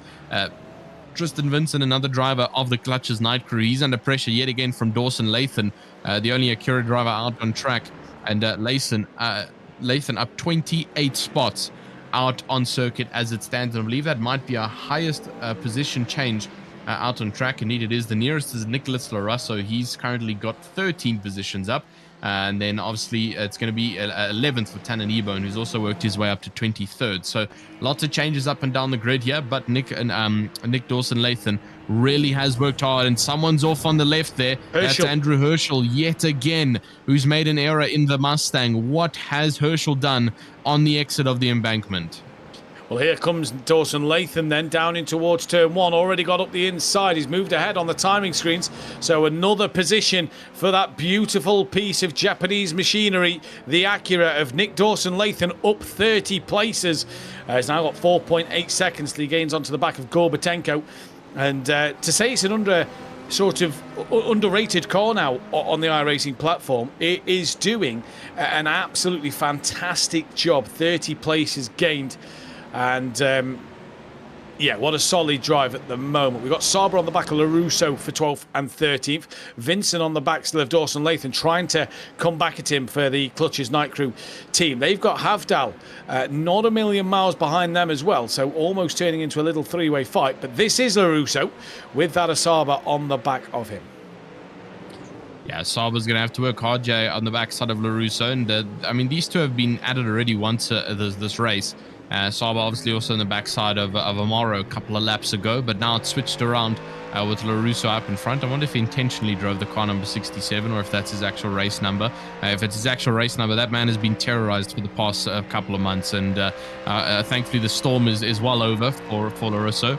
And no, it's been made already. Matthew ruined it last week, and I'm not allowed to say it anymore. So LaRusso, he's that's just the race number up in front in 12th position with Saber behind. Kingston Mullings lost out to Barker as well. That's down in 19th position. So a couple of swaps going on around the green Porsche that is illuminating around Algarve. He has gotten ahead of the Foxxtecca Borderlands style livery behind of Kingston Mullings, and he's got to work hard to try and get up yet again towards Barker and Herschel. And Holloway also just on the back end side. He's going to be trying to find a little bit of traction here, but Mullings has gotten a much better exit out of the back corner, and it looks like coming up to turn number 1. Yeah, he's going to cut over the nose. My goodness, that is a good save from both the drivers. That could have ended very badly as Mullings just starts to overstep on the left-hand side of that Porsche, but all three cars come up still pointing forwards and still racing on the circuit. Yeah, thankfully for them, they all come out in the facing the right way, like you said, because that would have been a big one down the hill in towards turn 1. That would have been a huge instance. You see Landon Batson there getting out the way at this moment as the three drivers come through. Mullings, Barker and Holloway all get through. A little deep there from Holloway in the background, so that could bring Altoriso into play a little bit. As there he is. There's Altoriso just behind that Porsche, the white, red, and blue Porsche of that of Batson. And Yeah, Lewis Holloway up 7 places, so not a bad race. We'll come away with that one pretty happy, pretty pleased of his way. The Canberra and Castor team here running, Jim's just told us, different liveries, different paint schemes from last year. And I must say, it's a nice, clean-looking livery, that. The yellow and blue, nice lines as well on it to sort of detail on the middle side of the car there. You can see just on the door. So a lovely-looking livery on that car. And cleaner, I do enjoy a clean livery, and that's quite clean, quite nice. Yeah, I think last season they were running a bit more of like a pinkish, black and bluish kind of vibrancy livery, and switched it up a little bit towards a more tainted livery, which is very nice indeed. I love that slightly off-color blue. You don't really get to see those kind of colors on a racing car. Most teams decide to go for something that pops your eyes out, especially if you're watching it at the middle of the night, for example, like a 24-hour race. And almost a little bit of contact there coming from Havdalah and Vincent, but they've managed to keep it nice and clean. Unfortunately, May has lost out to Amaro. That's up in 9th position. That's just swapped around. Alan Ware gets himself a black flag penalty, and that is going to be a drive-through. He's got to serve, and he is, I'm not too sure Alan Ware is. He's actually backwards, currently at the top of the one corner. So not too sure what's happened there to Alan Ware. He's lost out in the Lamborghini, possibly just a little bit too late on the brakes here. This is on the inside of, I believe, one of the Clutch's Night Crew cars, and around the outside he will go. A little bit of debris, but the debris is not what takes him out. It's the BMW that taps the inside, and he does not get going straight away. He has to wait for a couple of cars to pass until he is allowed to go. But that is an unfortunate one there for Alan Wade. He's, again, got to wait patiently for the rejoin in order to not make it unsafe. And it's going to be a hard work back to try and make it back towards the top 20. We've seen a few clumsy incidents today, haven't we? I think it's safe to say just a few little clumsy mistakes from drivers out there. Jim ought to take up stand-up comedy, I swear down. Every season, every week, it's different. It's just a funny guy, Jim. Should take up stand-up comedy indeed. LaRusso, Coleman and Sauber. There's Coleman in the Porsche P11 with LaRusso and then Sauber in behind in their big bulky Ford Mustangs. Coming up through turn number 4, the number 88 and the number 67, trying to chase down the Porsche then as they... I tell you what, the Porsche tonight haven't looked too bad. It's a circuit that should suit them. All for the stop finish straight there. Sauber nearly into the rear of LaRusso, coming down into the hairpin. That was scarily close. As Holloway and Altoriso back to back. Black flags there, so that will be a drive-through penalty for Holloway and Altoriso at the exact same time. They popped up on the screen, so I wonder if they've had a bit of a coming together maybe. Further down the order, this is Altoriso on the back of Holloway. Going to look to the inside. Holloway defends that one, comes back across to get into the braking zone. And Altoriso then trying to just get the up and under on Holloway. Couldn't make it stick, so we'll have to live to fight yet another day. These two will also have to serve a drive-through penalty, so come in together and come out together. Yeah, indeed, and they'll kind of be fighting in the same position out on track, obviously a bit further down after those drive-throughs have been served. And that's going to be an unfortunate one for both of these drivers as they try and work their way around the track. Back up on top, though, Parks Miller has been completely uncontested as it stands. 5.5 seconds behind is Alex Rosal Blanco, who's just not had the pace to try and catch the Ferrari driver up in front. Troy Anderson has also tried his luck at keeping behind, but unfortunately he's also just not able to break down that 2-second gap coming up towards Russell. So he's really going to have to try and work for it. I believe that's a back marker there in the Aston Martin, and just trying to work around the grid yet as well. Vigard Hendrickson also 7 seconds behind, and then Ometo in 5th position. She's also going to be pleased with that result if she can make it towards the end, sticking in the same position. But it looks like Jimmy Carroll's also backed off of her. He's currently 1.8 seconds. Sauber and May switch around. Something's gone wrong with May, I believe. And indeed, she's definitely spun it out on circuit somewhere. That's a huge amount of time being lost on that Mustang. And let's have a bit of a replay here. This might be on a corner exit somewhere. And indeed, it almost looked like it was going to be. The blue Mustang comes into the left-hander and drifts out and tries to avoid the car on the right-hand side. And just a little bit too much braking while turning will indeed over-rotate a big Mustang like that. And then tries to recover it from the bit of the tap on the wall. And that's why we saw such a huge amount of time being lost, unfortunately, for Peyton May. Joe Coleman here in that Porsche that was fighting further down the order. takes the normal line, or 6 of one, half a dozen of another. I feel like the door was open. Did the Ford Mustang get to the apex before the contact? Potentially. Did the Porsche then just turn in a little bit too much and not leave the space? Again, possibly. Troy Anderson gaining on the back of Rossell Blanco for second and third. So Troy Anderson not giving this one up. Ahmet Tom, as you were saying earlier, 6 seconds off the back of Henriksen, so going well. Here is Troy Anderson going great guns at the moment. Holloway still got to do that drive-through penalty. So we'll see where Holloway will come out from this.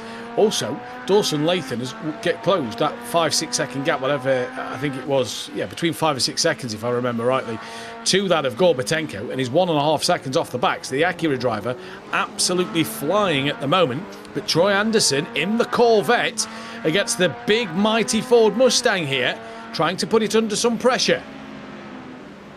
Yeah, definitely so. And Anderson really starting to get under the skin there of Rossell Blanco. And this is going to get close as, Jimmy Carroll gets himself a drive-through penalty as well. That's a drop-off in the top 6, unfortunately. I'm hoping that our top 5 can stay relatively clean. But here comes the lunge on the outside line. But he's overshot it completely. Troy Anderson taking that wide outside.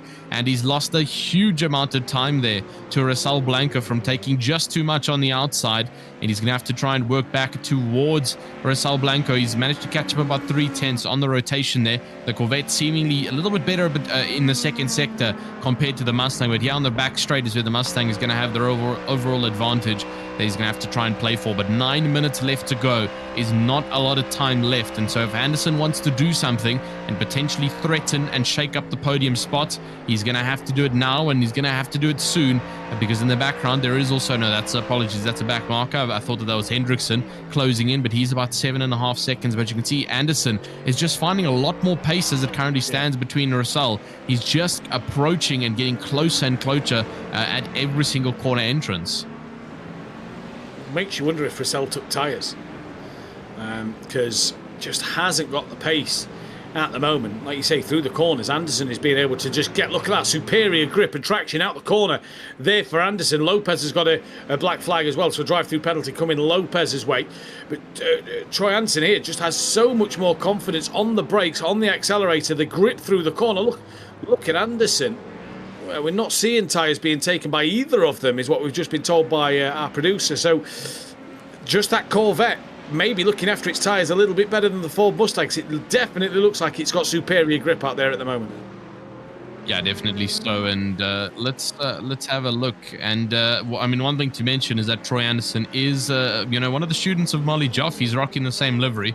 And so he could potentially just be improving. We saw some dominance from Troy Anderson last season, and now he's shown that improvement of pace, and he's gotten it done on Alex Rossell and moved up ahead in the Corvette. So Joff's Corvette is still alive, just not in this season driven by himself. He's definitely passed it down, though, to Anderson and given all the secret tips of how to handle the car, because Anderson is absolutely on fire here, and this is looking like it's going to be a good result if he can hold himself. He's already trying to break that slip completely from Alex Rossell just to deny him of any form of catch-up in that Mustang. You can see how fast the Mustang catches on the timing tower. And there's contact in the background. That's Saba and Larasso. And unfortunately, Larasso has been knocked around there. I believe inside contact by Saba. And that is a very unfortunate one for two drivers who have been fighting non-stop. And Coleman's going to get ahead as well on the exit of the corner here. So Larasso losing 2 positions here. Not going to be something that he's looking forward to, especially with 7 minutes left in this race.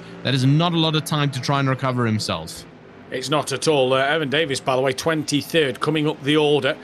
Might get 2 places here because Lopez has got the drive-through and he's on the back of Tannen Ebone in 23rd place. There he is, coming into the final few corners up the inside of Tannen Ebone. A little bit of a get-out-the-way sort of barge there, but nothing wrong with that. That's racing. Tanner gives him one back. So a little bit of a kiss from each of them there as he comes through, and I'm going to get Lopez now. Lopez, I assume he's going to be in for that drive-through penalty that he got a lap or 2 ago. Coleman's come out now P11 after, no, it wasn't Coleman, sorry, it was May, I believe, who come out P13 after his drive-through, and in comes Lopez. So Evan Davis back up to 21st, just trying to recover after the wet tyre incident and then the spin out the pits again. This is Vincent on the back of Andrew Herschel. He's had his fair share of dramas tonight as well. A couple of spins here and there, trying to make his way trying to hold on for P17 over that of Vincent in 18th place. A lot of cars really bumper to bumper, almost pushing each other through the corners here tonight. Yeah, absolutely. And there's been a lot of really aggressive overtaking and elbows out fighting, but overall it's still been relatively clean. And I'm hoping that the same can be reciprocated in our pro race.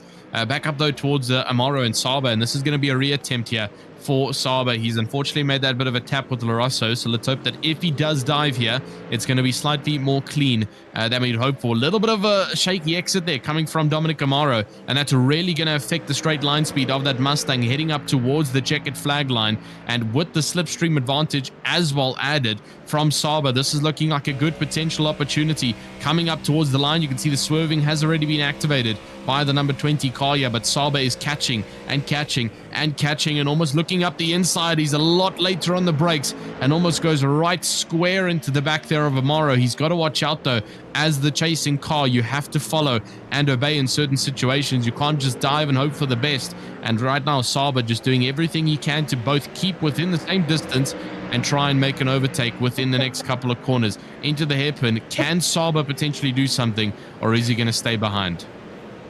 Yeah, Saba looking again on the back there of Amaro, but just hasn't been able to find a way through, and them two have been at it for the majority of this race. This is Gorbatenko down in 14th place on the rear of May, who has dropped down the order a little bit. Jimmy Carroll further up the road, you can see there. But a great race here to kick off the night at Portimao, and we've got the Pro Series coming up just after our mid-session hydration break, if you will, as Lewis Holloway and Archie Woods going side by side, door to door, coming down the start-finish straight, and Caden Parks-Miller will be absolutely nervous with this one as he looks up the inside to put a lap on Archie Woods, and thankfully gets through quite comfortably there. But it's always a nervy moment seeing backmarkers battling each other when the leaders are coming through in the racing. By the way, great virtual grandstand tonight. They've been very chatty in there as well. But yeah, that is what's just happened to Jimmy Carroll, excuse me. May and Gorbatenko both just got ahead, so maybe an issue for Jimmy Carroll there. There's a lot of traffic around the place here, isn't there? With so many cars on the grid, traffic has just been absolutely everywhere. Yeah, everywhere indeed, and that's obviously with it just being slightly of a shorter track compared to what we saw at Spa. Not really much traffic that we saw at Spa-Francorchamps compared to what we're seeing here at Algarve. And I believe there's still future circuits as well on the calendar that are going to be even worse than what we're seeing currently at Algarve. So yeah, traffic is definitely going to be a talking point of the season of Foxxtecca, with a couple of the drivers just not having the pace of our front runners who are setting the pace. And talking about setting that pace, it is only 2 minutes left to go, and it's all dependent on how many laps are left by Parks-Miller up in front, and depending on where he is currently out on circuit, we're looking at about a 43.2 between 43.5 current lap time. There we see Parks-Miller. He's currently got a bit of a back marker up in front that he's got to get past, but everyone surrounding him is currently blue flag, so he doesn't have to necessarily worry about it. That is Holloway up in front. So he comes across the checkered flag line with just about a minute and 10 seconds left to go. Just about a minute. Yes, about a minute and 10 seconds left to go, which means that this is indeed, I believe, going to be last lap. That's not a minute and 10 seconds. That would be, I believe, no, guys, it's early in the morning. 1 minute 50 left, Tristan. 1 minute 50, yes. I was getting the 50 and the 10 incorrect for the 2 minutes. So 1 minute 50, I believe there's still going to be another lap here that Parks-Miller is going to do after this. And yeah, and our producer's saying if I had some roasted records coffee fuel in me, maybe the maths would be better. And so that's a hint, wink, wink at the yeah, there we go. Come on, get us fueled up for the night. The racing action is there. We just got to be there for the endurance of it, But only about a minute left to go. Tanner, if you watch this back, get down there tomorrow. Tell Mike Mann you want to speak to Mike Mann. Tristan Herbst, Matthew Duffin need some roasted records sending to them, and we'll get that one sorted. But yeah, you're right. By the way, I think for season 4, I think we need to get Jim Cunningham stand-up docu-series for the middle part of the stream between the Pro-Am and the Pro races. I think that's what we need. We're seeing the Acura here. Fancies even more places in this race. Dawson Lathan looking all over May. and that of Gorbatenko and Jimmy Carroll, who for a moment Dawson Lathan got ahead. Dawson Lathan could be up into P12 by the end of this race. Absolutely flying at the moment as the race leader comes through the final corner now. Russell Blanco has lost out to Henriksen. Mays just picked himself up a drive-through penalty. Here comes the leader with 10 seconds, 50 seconds. Not sure what's left on the clock at the moment. Sorry, Tristan, as they come across the line there. So 1 lap to go, and Gorbatenko, Dawson Lathan going at it in this race, but May drive-through penalty and will have to serve it this lap. Yeah, that is the most unfortunate time to get a drive-through, and it happens a lot in Foxxtecca, where on the final lap, we just get people pushing to try and get those final victory points and pushing just a bit too hard over the hill and getting that drive-through penalty. So unfortunately for May, that's a huge drop-off, and if they don't serve it, it is going to be 40 seconds added to the total race time, which is going to drop them drastically down the grid.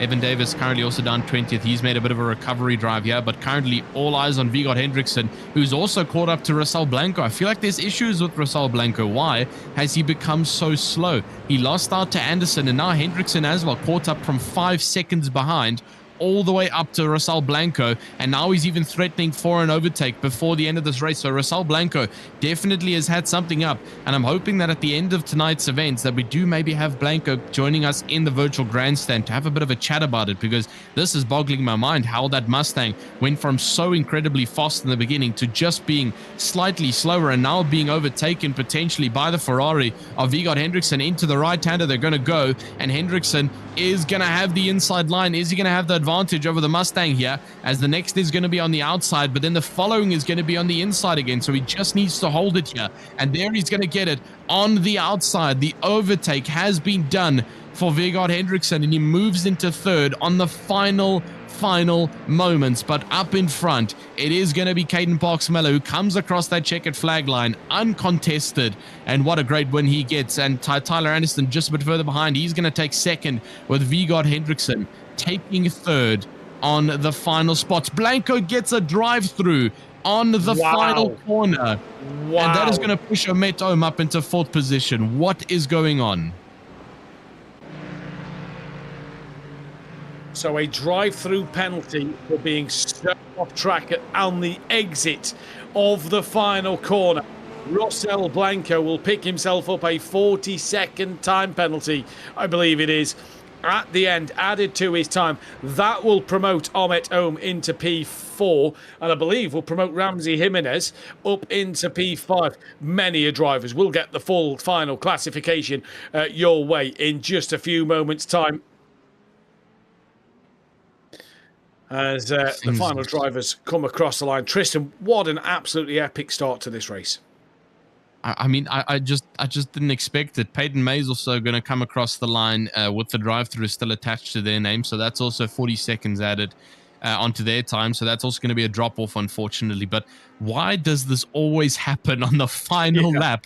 Someone in the top 5 gets a drive-through. And I mean, I spoke about at the beginning, that exit of the final corner is so important not to miss it, because now we've seen it.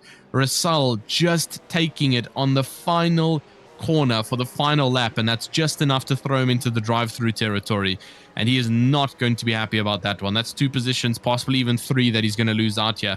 We're talking about a 40-second drop-off, and talking about it in terms of the, as we see Alan Webb throwing some drifts on the checkered flag line, 40-second drop-off. Omet's going to move up, Jimenez is going to move up, Dion Areen is going to move up, Saber is probably going to move up, Anamara is probably going to move up. So that's going to be a huge drop-off here from Russell Blanco with that drive-through. But regardless of that, what a great race we had for the AMs. I think Russell Blanco there could be dropping down towards the late teens, early 20s. So we'll see what we'll see what it is at the end. But here we go. Moment of truth. It's like waiting for the lottery numbers to be drawn as we await to see the final results of the day. Caden Parks-Miller takes your race win from Troy Anderson. Vigard Hendrickson, P3. And I was totally wrong. Russell Blanco was P9, so not the late teens or early 20s. Omet Ohm was P4 from Ramsey Jimenez in 5th place. Declan Dianarine, P6 from Andre Saber. Dominic Amaro, Alex Russell Blanco down the order there from Nicholas LaRusso. Joe Coleman, Jimmy Carroll, Dan Gorbatenko, Nick Dawson Lathan was P14 out of Kristen Havdal, Andrew Herschel, Tristan Vincent, Kingston Mullings from Evan Davis, Chad Baker, your top 20. And there you can see Tanner Kneebone and the others all down the order in the final classifications. Did lose a couple of drivers down in that one, I believe, from Randy Olivo down. We lost from this race. Kamari Odom and Colin Flynn didn't take to the start. But if that was enough to whet your appetite, well, the main course is about to come your way. But first, we'll head over to our docu-series through this third season of the League by Foxxtecca. It's mine, Jim's and Tristan's hydration break, so we'll be back in a short moment. Do not go anywhere. You're not going to want to miss the pros.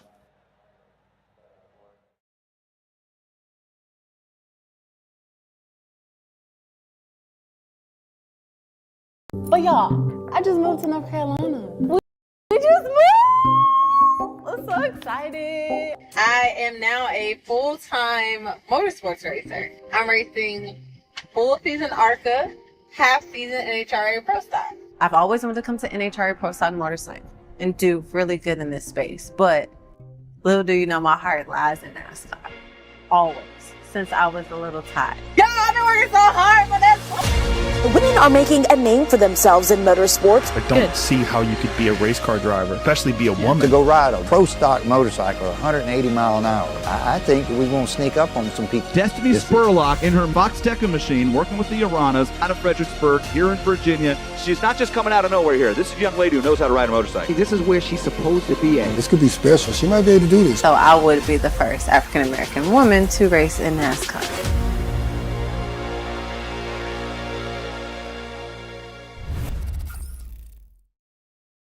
Give me 3 of them. I got another one. You just give it back to me before you leave, or I'll just cash you out for $300. 300 is crazy. You know I can do $300. Yeah, I guess. It cost me $3 and they sell it for $300.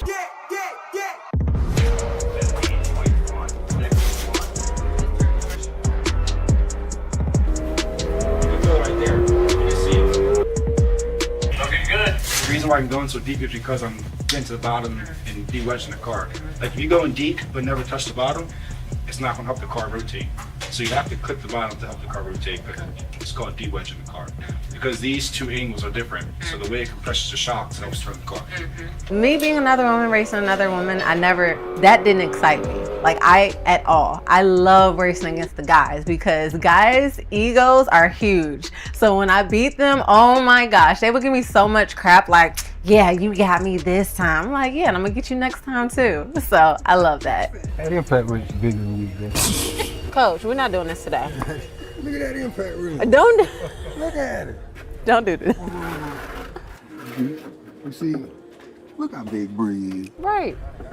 That's what we need to carry that. Well. But what if I do it, then what? Hey, I'll be surprised. Well, I guess you're gonna be surprised. Go pick it up. Coach, you forgot what I do. Like, Yep. I'm around power tools all the time, sir. Pick it up. The gloves. I don't need no gloves. Okay. It's heavy? All right. I mean, yeah, but no. You know, you can toss it. Guess we got that. I ain't no Pisces, I'm an Aries. I'm an Aries. March 30th, you're a Pisces. I'm an Aries. You want to be a Pisces. I don't. Ew. This guy's toxic, yo. Yuck. I said, but you want to be a Pisces. I don't. She's going to drive for a team called MBM Motorsports Carlone. It's in the ARCA series, the developmental series, and they were going to try to move her up if she's good enough. She come out of NHRA, drag racing. Oh, really? Okay. Yeah, she rode motorbikes. Oh, wow. That's the real deal right there, man.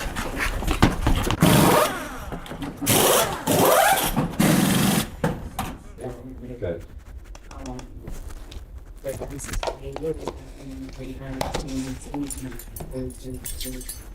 What a lot of people don't realize the intentionality.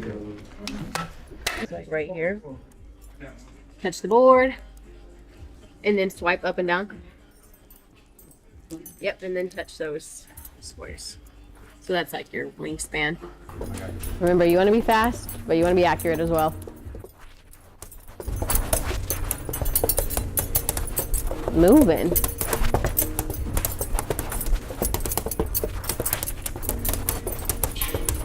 No, I saw it too. Hey. 78. Better, I guess, 5 than better. last time. So it also tells you too, you actually hit 94. Okay. But because you missed 17. Oh, that takes away the points. Yep. Understood. So that's just the accuracy thing. That. Make sure I got my contacts in. We're gonna get Yes. it popping. Yes. Accurate vision. Come back with your contacts next time, and and be good. Who's doing the seat pour? It was. He's super tall. BSCI. Yes, but the guy who did my first one, he can't come. So it's another dude. All right, this is my practice, baby. This is what you're fixing to go to Hickory with. So ready. Fit it in the car, Okay. get all the seat stuff done so you can mash it wide open and hit the brake pedal and we'll get it loaded up. That's right. All right. All right.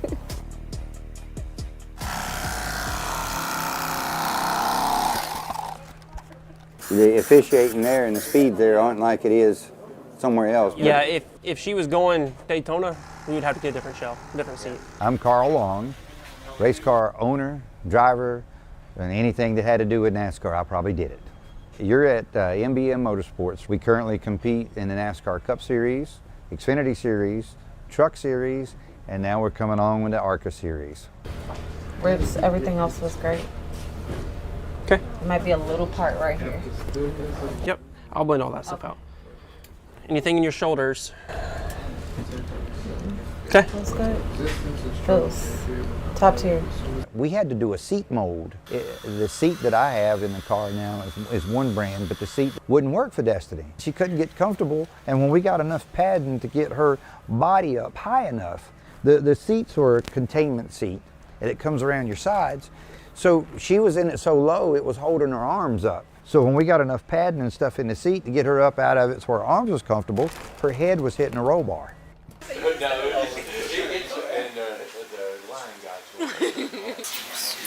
fits way better already.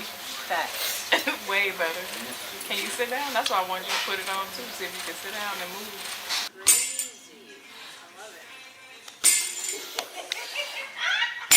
I remember when you called me and we talked about it. I was like, wow, this could be special. And I looked her up, saw that she had did the NHRA drag racing. I was like, oh, she might be able to do this because anybody can go 200 miles on a motorcycle has a little shit about them.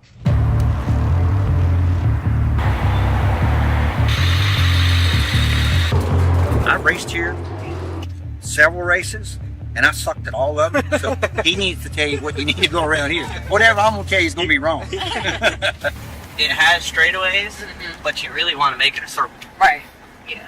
It kind of, when you really look at videos, you're bringing it out like this, and really right at the start-finish line here, where it kind of gets straight, and then you're right back down in. Okay. So you're not really trying to make it too much of a straightaway. Yep. We have a late model car that I teamed up with that's been winning races at Hickory Motor Speedway to put Destiny in to get her first opportunity to turn laps. In developing Destiny, and one of the things that we needed to do, we'll put Cody in the car, it's her driver coach, who's a track champion, and we've got a computer on this car, and we'll be able to analyze everything that driver does. How much they turn the wheel, where they put on the gas at, where they hit the brakes at, how much brake they use. And then we'll put Destiny in and let her natural skill come about. It's a challenge and something that I'm really looking forward to doing. Cool back down. We'll start getting her in it, let the guy do whatever he needs to do on telemetry. Good job. Get your stuff. Get ready to put her in. Hey, I'm Jason Smith. I'm the owner of Jason Smith Racing. We're here today with Destiny. Brought one of our cars out here today along with Carl Long. I'm excited for Destiny. She's got an extensive background, some stuff that I would never do. Really eager to learn. She takes up everything we talk about. And so for me to be able to instill some of the 20 plus years of knowledge I have in short track racing is something I'm looking forward to working with her in. Brought some of my crew guys out today. I'm excited to see what her first run entails here and see how she picks up on this. I'm cutting my nails off because they're too long and I need to be able to feel the wheel. So they gotta go. And my bestie here is a professional nail tech. Okay, and she had her stuff with her, ready to go. You ain't gotta get ready. That part.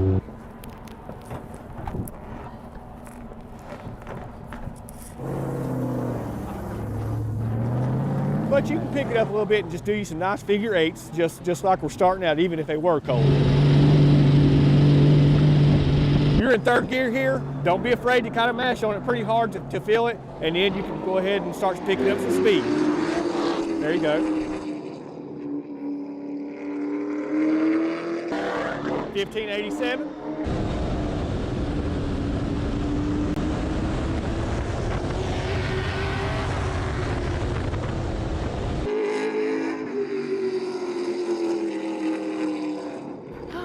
That felt good. Good. I feel you got real comfortable. I was getting there. It's just the points. I gotta figure out the points. Yeah, but the other driver's gonna get in, do some laps, get some more data, and then I'll jump back in.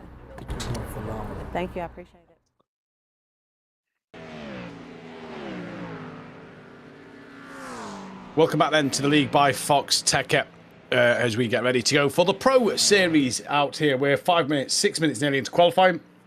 It is currently Marley Joff on that pole position from Roman Pasucci in the Ford Mustang. Surprise, surprise. In fact, it's Ford Mustangs all the way down to Juliet Johnson, who has yet to set a qualifying lap time. So we've lost whatever little cars we had in this series, and we're down to one sole McLaren. Yeah, one poor little bit engine that's going to have to fight the entire grid of Mustangs. And you can see we've gone back to season 1 with it being locked in with the McLaren, except this time it's with the Ford Mustangs. We have got just about 26 cars that are all a big 5.6-liter Mustangs, and then one little V8 McLaren that's got to fend for himself out on track. So this is going to be an interesting one to see, because it's practically going to be equal machinery, because remember, this is a fixed setup league, meaning that all of these Mustang drivers are driving with the equivalent setup and pace around the track. We've got to yet again say thank you to the amazing sponsors, though, as we head into the Pro Series that you get to watch live here on Apex Racing TV for the league by Foxxtecca for season number 3. We do obviously have Superlap X-Days. That's obviously up in your top right-hand side, and you'll see all the sponsors rolling it out through the evening's progression. But it is Superlap who joins us as well again for another season for a sponsorship opportunity on the board. We then obviously have the African American Automotive Association. They've been here with us for a couple of months, and obviously yet again joining us for season number 3. So great to have them on board to push those opportunities across the board in the African American automotive industry. And obviously also Roasted Records. We've had a bit of a chat all over about them throughout the AM series, especially about them needing to send some things over to the Europeans and to the South Africans, and hopefully that will eventually become a reality to keep us up for the league by Foxxtecca. And then obviously Dakins Design's coming in, bringing those design opportunities for those who may not have the team already available to get themselves some liveries out on the board. So yet again, thank you to all the sponsors who have made it possible to yet again be here for season number 3. Yeah, indeed. Great to see the continued partnership between the league by Foxxtecca and all its partners and sponsors throughout season 3. And it's just great to see that this championship grows from strength to strength every time we come back to the league by Foxxtecca in what is probably one of my favourite series to broadcast. Not only am I joined by Tristan and Jim Coningham, two of the greatest people to work with ever, but you also get the pleasure of commentating on some fantastic races and getting to see the virtual grandstand sometimes react in ways that can also just sort of make the race come together a little bit more, to see their opinions and feel their perspective of what just happened as well. Yeah, absolutely. It's always incredible, and we've always just spoken so highly about the league by Foxxtecca, just how incredible this league has been to not only commentate on, but also just to watch it. Even though it's early in the morning, it's great racing action, and just to watch the championship progress actually means something to us, other than just talking over it and providing entertainment to a virtual grandstand. So this is, I mean, come on, what is the originality of Mayor Dianarine stealing from his brother? That is criminal, coming from the Dianarine family. And no, we're only pulling his leg. Dianarine, Mr. Mayor, I believe he's the one who made this livery. And so actually it was Declan who stole the livery. And another driver also, I believe, was Lorasso, who's joined the Dianarine squad. He was obviously in the AM class. I believe this is going to be the only Dianarine car in the Pro Series. We have about 5 minutes left of qualifying, and we've got a new name up at the top. Argentina, after a strong battle in the World Cup, they get themselves up on top. Pascucci has also put himself up on top, the Argentinian driver, and he's done an incredible job to actually get ahead of not only David Toth, but also Marley Joff. So incredible job there from that Mustang driver. Also a new face that we didn't get to see last week at Spa. Yeah, indeed, and it's great to see David Toft being able to get out there in qualifying. Because if you remember last week, I don't think he actually set a qualifying lap time and had to come from by the back of the pack, if I'm correct. So, yeah, great to see Toft being able to put a lap time in, because he made some overtakes last week, and Toft was really exciting to watch. So keep your eyes on him tonight, as well as obviously Marley Joff. Nicholas Laubish back up there in P4. He looked like he was feeling racy last week as well. Great to see Zohair Ahmed out on the circuit tonight also, a name that we've seen in season 1 and 2. I don't think we saw him last week, so great to see Zohair Ahmed back out on the circuit. And we said that the pros had a lot less drivers than the AMs. They still have, but we've got up to 28 cars out there now. And would you look at that, the little Sol McLaren running P20. Go on, Johnson, see if we can mix it up there with the big Ford Mustangs. It's not going to be hard to know who that driver is it? Since he's the only one out there in a different car. It's probably gonna with the rate of cars that have been picked for this season. Is I'm not surprised if the Foxxtecca goes and drops a cap on brand or a cap on manufacturer coming into season number 4. Imagine only 10 Mustangs allowed, the fastest to register, will get the specific car. That would throw things into a bit of a curveball state. But no, in all honesty, I'm just hoping that when we come into season 4. I'm just hoping as we come into season 4 for Foxxtecca that maybe there can be a bit of a better iRacing BOP so that we can get some form of diversity. I mean, we saw loads of diversity in season number 2. Don't get me wrong, it's just it seems like season number 3, like Marley Joff said to us, the Mustang, according to current BOP, is just completely broken compared to the rest of the cars. I was chatting to a few of the guys in my own team with Tanner last week, who was watching the broadcast, and they said, could you not do a custom BOP? And I wasn't sure. I didn't know. Maybe that's something that Apex and the League by Foxxtecca could possibly discuss. And maybe if the iRacing BOP is swinging towards that of the Ford Mustang, that maybe could be something done about a custom one to make it mixed. And I do like what you've just said about possibly limiting the number of cars on the grid just to give you that little bit of variation. The problem is you couldn't do it with the current BOP system, because I don't think you'd get the sign-ups of drivers who wouldn't want to drive that Ford Mustang, especially while it's fixed setup, especially while the BOP system is what it is at the moment. Yeah, that's true. You can't really pair those two together, especially if a fixed setup comes in and then the BOP obviously rooting towards another car. It would be very different if this was open setup, but then again, we'd have our very high-level professional drivers. For example, David Toth, a part of the Sesha Esports team, who would go and develop a raw setup directly from the get-go for a track like this. And we all know how professional-grade setups can be different to a fixed setup. It can completely change the level of play.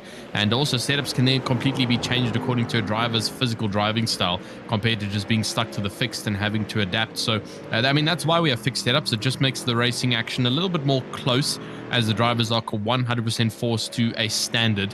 Obviously changing minimal things such as ABS and their TC and a little bit of brake bias, and maybe a couple more things that are slightly adjustable, but most of the things such as roll bars and brake ducts and spring rates and ride heights, all of that stuff is 100% locked into the car's fixed setup, which means that it is pretty much equal all around the board, and the very, very few things are purely just adjusted based on a driver's actual driving style. So yeah, it's going to be a bit of a question that I think we'll definitely have to have a chat about. Well, not us particularly, but more so the admins of the League by Foxxtecca with regards to next season, just so that we don't see a bunch of free Ford advertisement coming into season number 3, and maybe a little bit of variation, and maybe an Audi and an Acura here or there in the Pro Series. That would be great to see. I thought Jim was the one who cracked the jokes out, but Tristan's got his own. No, look, I did a bit of work. I find that highly offensive that you think that's a joke. I just don't think people pick the Audi or the Acura anymore. We saw that one last season. Yeah, we see the Acura one this team. I just think they're old cars that you're not going to see a lot of, and which is a shame, because I like the Audi as well. It was great to see something different out there.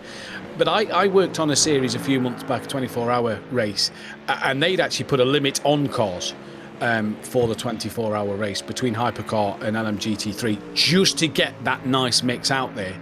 And it was brilliant. And I'd love to just kind of see, and maybe we could put some thoughts across to Chris and Sam as well, and maybe just have a look at, see, Is this a possibility for Season 4? Is that a possibility for Season 4? And see what happens. I do hope that Chris actually joins us one week throughout this season, just so we can pick his brain a little bit throughout the season in the commentary box, because enjoy having Chris in here. It's a great laugh. As we're seeing the end of qualifying come in there, Holzband was very wide, probably wasn't going to improve his time, and neither is Metz, who, as the session finishes, Pescucci, the Argentinian, on pole position ahead of David Toff. So another challenger at the front of the grid. Is looking a little bit more and more like we're going to have some top 5 fightings, and I'm not going to lie to you, I'm very happy about that, because we've got the roaring lion behind the Mr. Aggressive Nicholas Laubisch. He's going to be closing off basically that top 5 battle. Rodrigo Meets, hopefully he can keep up with the top. He's also incredibly quick, but that top 3 mix, Pescucci, Toth, and Joff, my goodness, that is going to be highly competitive between those top 3 drivers. We've seen, obviously, 2 of them. Pescucci's come in as a complete surprise, setting pole position, row number 1 with David Toth aligning just up next to him for the Sesha Esports. Marley Joff signing up with WSR. He's in 3rd with Nicholas Laubisch down 4th position. It is Rodrigo Meets, as mentioned, in 5th position. Gael Valero, he's at 6th position. Also a great contender that we saw from round number 1. Andrea Mascalino, he's also down 7th. Dennis Grabowski, hopefully a bit of a better race this time around for round number 2. Justin Hodge into 9th with Tyler Carr a little bit further down in 10th position. Elon Johnson for the Race 4G Sports team, he's down 11th. And then Rafael DeSantis, he's in 12th for the Tatum Race Tech team. It is 30th place for Boyshev in the on the front row of the second page. Eric Holzman, P14. Kevin Rold is 15th from Maya Dianarine in 16th place. Russell Soto alongside Gabriel Ivanov with Rossellini. Matt is P19. Zoe Ahmed, great to see him back, P20 from Gabriel Jones. Juliet Johnson, P22. From, and I'm going to have to load my notes up here because I believe this name is on our notes. From Ed Eisenring in P23, and then Javier Sierra, P24. Yeah, and then just a couple more to round it off. It's Anthony Cuthbert in 25th. Ariel Julian in 26th, another new name for round number 2. Yo Neshev down 27. Hopefully a bit of a cleaner race coming from his side. And then Ty Dunner down in 28th position, unfortunately for the Paddock.gg team. Not getting the qualifying result he would have possibly wanted, as we do have 2 drivers who do not have any times on the board. We do have time, though, for a quick track map, as it is a full formation lap that we will have to go around for the beautiful Portimão, obviously located in Portugal, or otherwise known as Algarve, and a very, very nice track, like I already mentioned, for some supreme tin top racing that we get to experience. But located, as Matthew mentioned, slightly towards the coastline, higher winds, a different altitude game that we get to have here at Portimão, and just in general a great track that we get to experience. 15 total corners, with the last one being an embankment that really catches drivers out with that track limit. Heading down into Primera, the first corner, which is a sharp right-hander, heading into 2nd, and then into 3rd of Lagos, which is your 3rd turn hairpin, heading up into obviously that turn 4, which is a very sharp, not necessarily sharp, but a very high gradient left-hander that can again catch the car out with its camber and cause you to over-rotate, which we saw a couple of times in our AM race. So let's hope that our drivers and the pros, who will have a little bit more experience on this track, have a bit of a combat to that situation. You then head down the 2nd straight down to turn number 5, which is Torre Vip, and takes you back around facing the other way of the track. This then heads you into the slight no-name sections of turn 6, 7, and 8, which then brings you all the way up to the top pinnacle point of Samsung Corner, up into 8th position. The 8th corner, apologies. Also a bit of a semi-hairpin, and also right at the top of the hill, that's going to take you down yet again, down towards turn number 9 of Craig Jones, which is going to bring you back up towards the top. So lots and lots of variation here at Portimão. So turn number 9 being a bit of a dipper, back up towards the top of turn number 10, which is the Portimão corner of turn 10 and 11, which again, a bit of a blind breaker as you progress through it. You then go very deeply downhill from turn 10 to turn number 12, from turn 10, 11, and 12. And that brings you down to 12, 13, another bit of a slow dipper, and then up into 14th, which is going to be a slight downhill towards your back straight, turn number 14 of Sagres. Into 15th, which is going to be your embankment, your long right-hand corner, which is going to be where we saw a couple of our Ram drivers getting caught out. That is turn 15 of Gulp. That brings you back onto the checkered flag main straight line, where we saw a couple of position and overtakes happening here at this track. So that is your 15 corner Portimao, aka Algarve track here in Portugal, and great, just in time as well for our drivers to finish up their formation laps. The tires are getting nice and warm, and the racing action is preparing. Yep, the racing action is preparing. Is it going to be the new driver, the new Argentinian on the grid to upset the party today and take his first win of the season and his first win at Foxxtecca? Can David Toth do anything about it? Or will we see Marley Joff be able to come through once again and dominate like he did last week? All will be found out in 1 hour's time, as we are about to go racing here at Algarve, the Portimao circuit here in Portugal. A beautiful place to go racing. And of course, next week we head to Canada for Mosport for week number 3 and for the first time of Format B. So what will we see in that one? But Tristan, for the final time tonight, this race is about to get underway.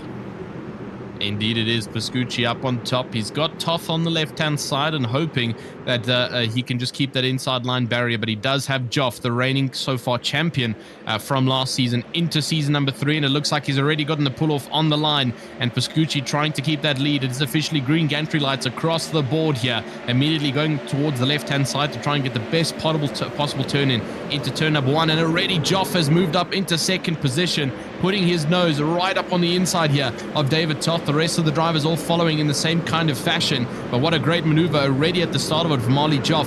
Pascucci getting a much better pull-off though from the rest of the grid with the unsurprising getaway that most of our first place runners get. Marley Joff running a little bit wide here, and David already under pressure from the golden line here. Nicholas Laubisch looking all over the place. What he can do. Gael Valero also in the background now. All the Mustangs coming into one massive coalition to try and make it up towards Pascucci, but the rest of the drivers all coming down through the bottom hairpin. And what a relatively much cleaner race start we've seen from the pros compared to what we saw in the AMs. I'm not seeing any form of contact. Eisenring has lost to Ahmad down in 20th position. A little bit of smoke puff there coming from the gravel trap as one of the drivers do dip their wheels. But other than that, some great racing action on board for us and ready to go for the next hour.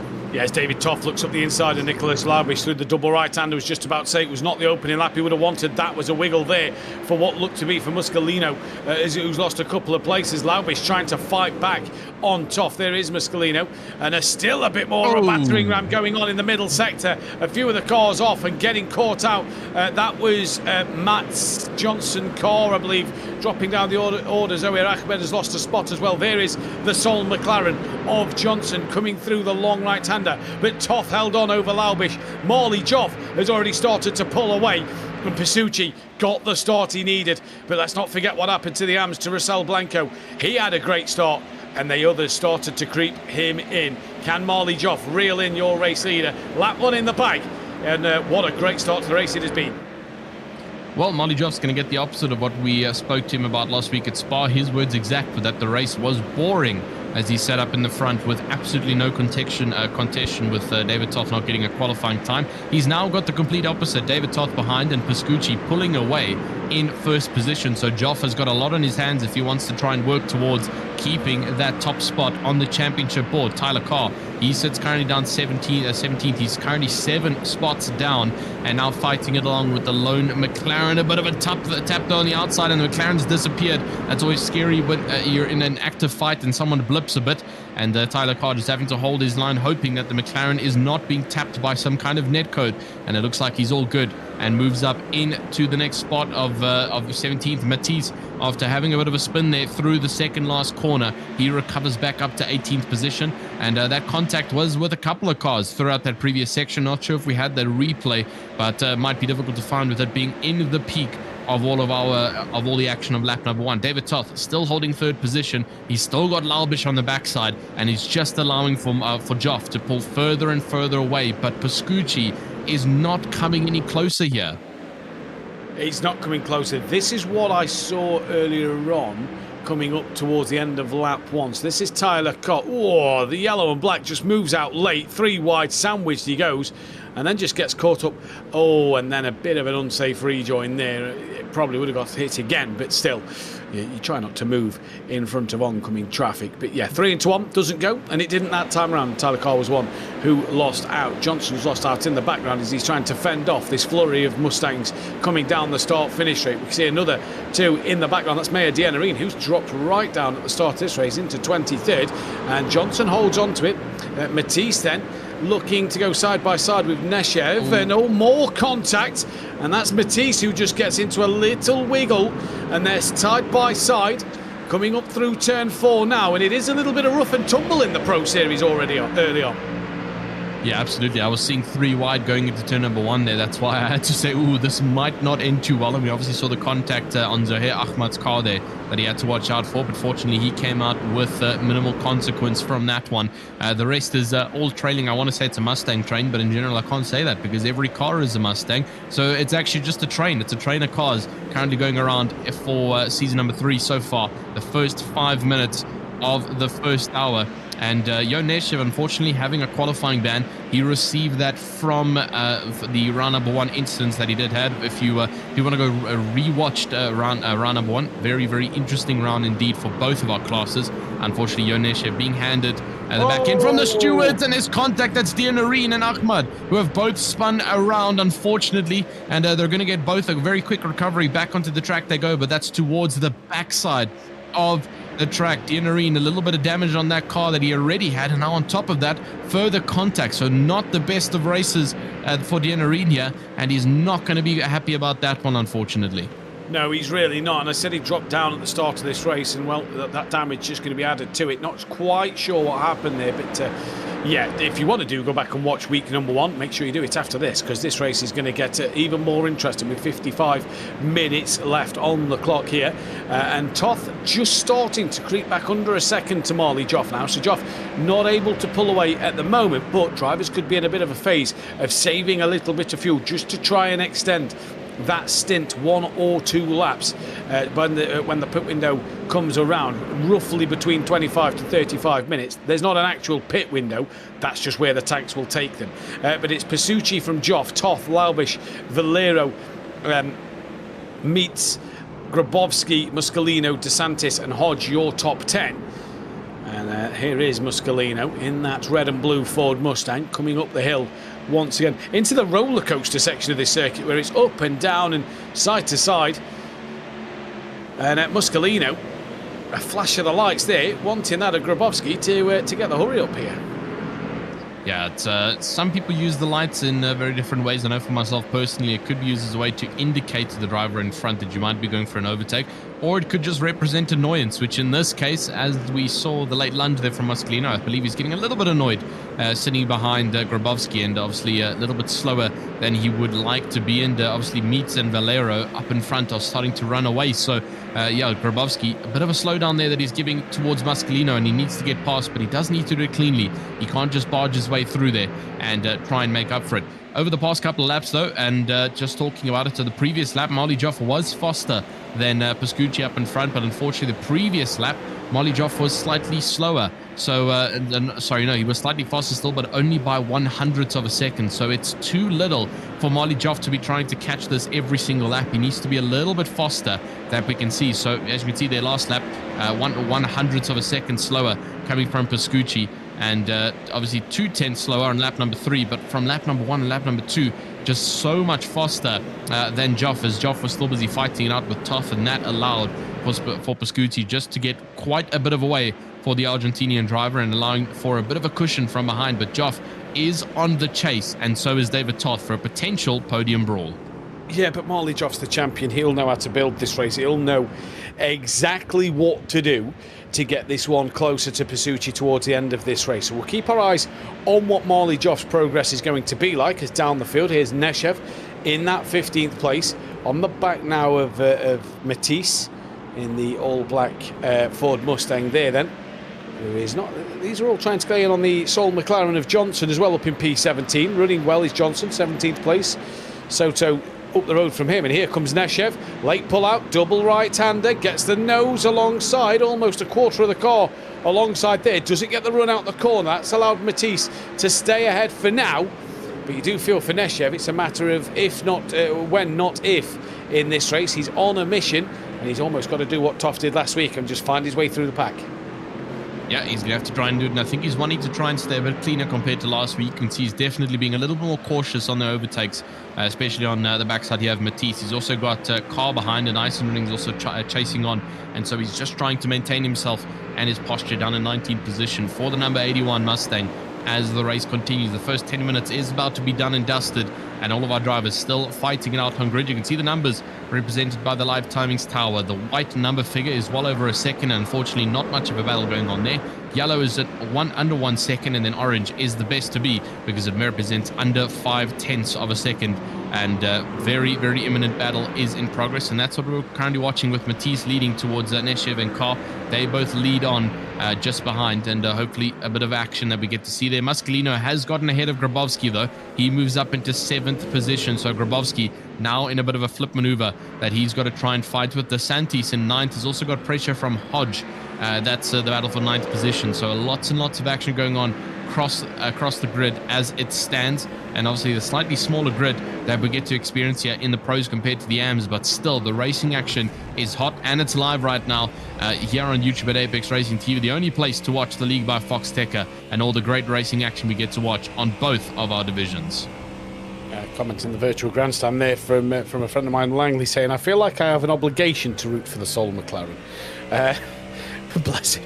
Out there. So Johnson doing the job at the moment, but here comes Neshev having a look on that inside line of Matisse once again. They're onto the back of Johnson in the McLaren now, and just out front, Toth once again just bringing that gap down. He's pulling away from Laumbish a little bit on the timing screen, but Tyler Carr we're currently on board with, waiting nice and patiently on the rear of Neshev and Matisse and that of Johnson. So a little four-way fight happening here for 17th, 18th, 19th and 20th.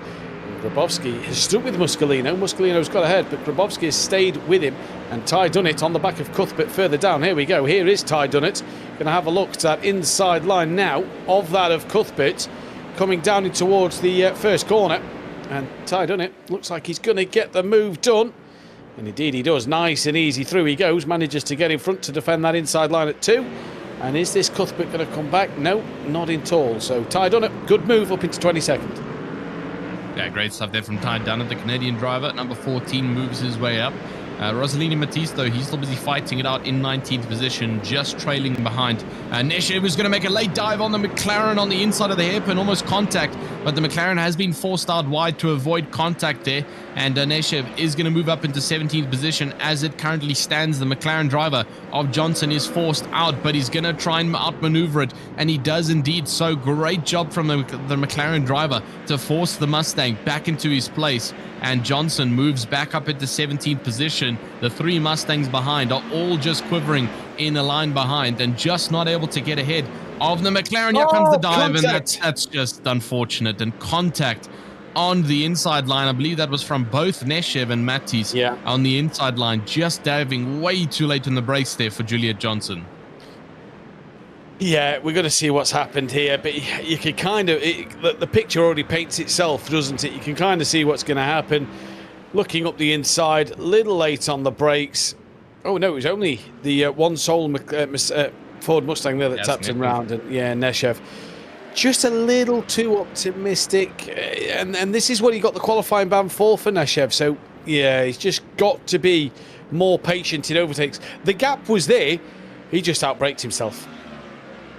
Yeah, he's got to be a little bit more patient on that one. It is if he wants to avoid any further rulings from the stewards, which could potentially get him out on something out in the future. So let's just hope that Neshev can try and keep it a little bit more on the racetrack in the next coming battles that he'll be a part of.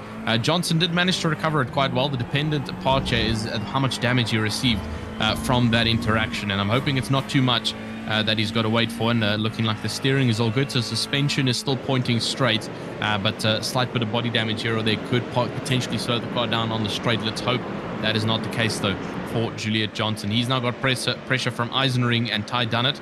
They both follow on behind. And then a little bit further behind, Sierra has got a bit of a train built up behind him. That's with Julian Ahmad and Dianarine as they all try and work their way back up towards the top. Dianarine obviously falling off a couple of laps ago, and he currently trails at the back side of the grid. The last car on track as Ivanov does not take to the grid for tonight's race.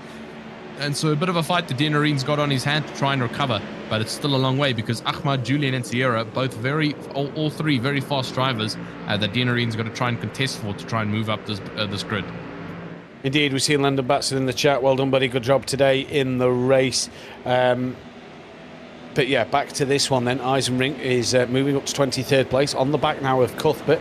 So looking to try and get one more. But this is Marley Joff, 1.2 seconds off the back of Pasucci out front, who is controlling this race really, really well. And David Toth now just starting to creep a little bit closer to the back of Marley Joff here. The Brit just being able to keep Toth at bay, whilst being close enough to maybe mount an attack on Pasucci going further forward.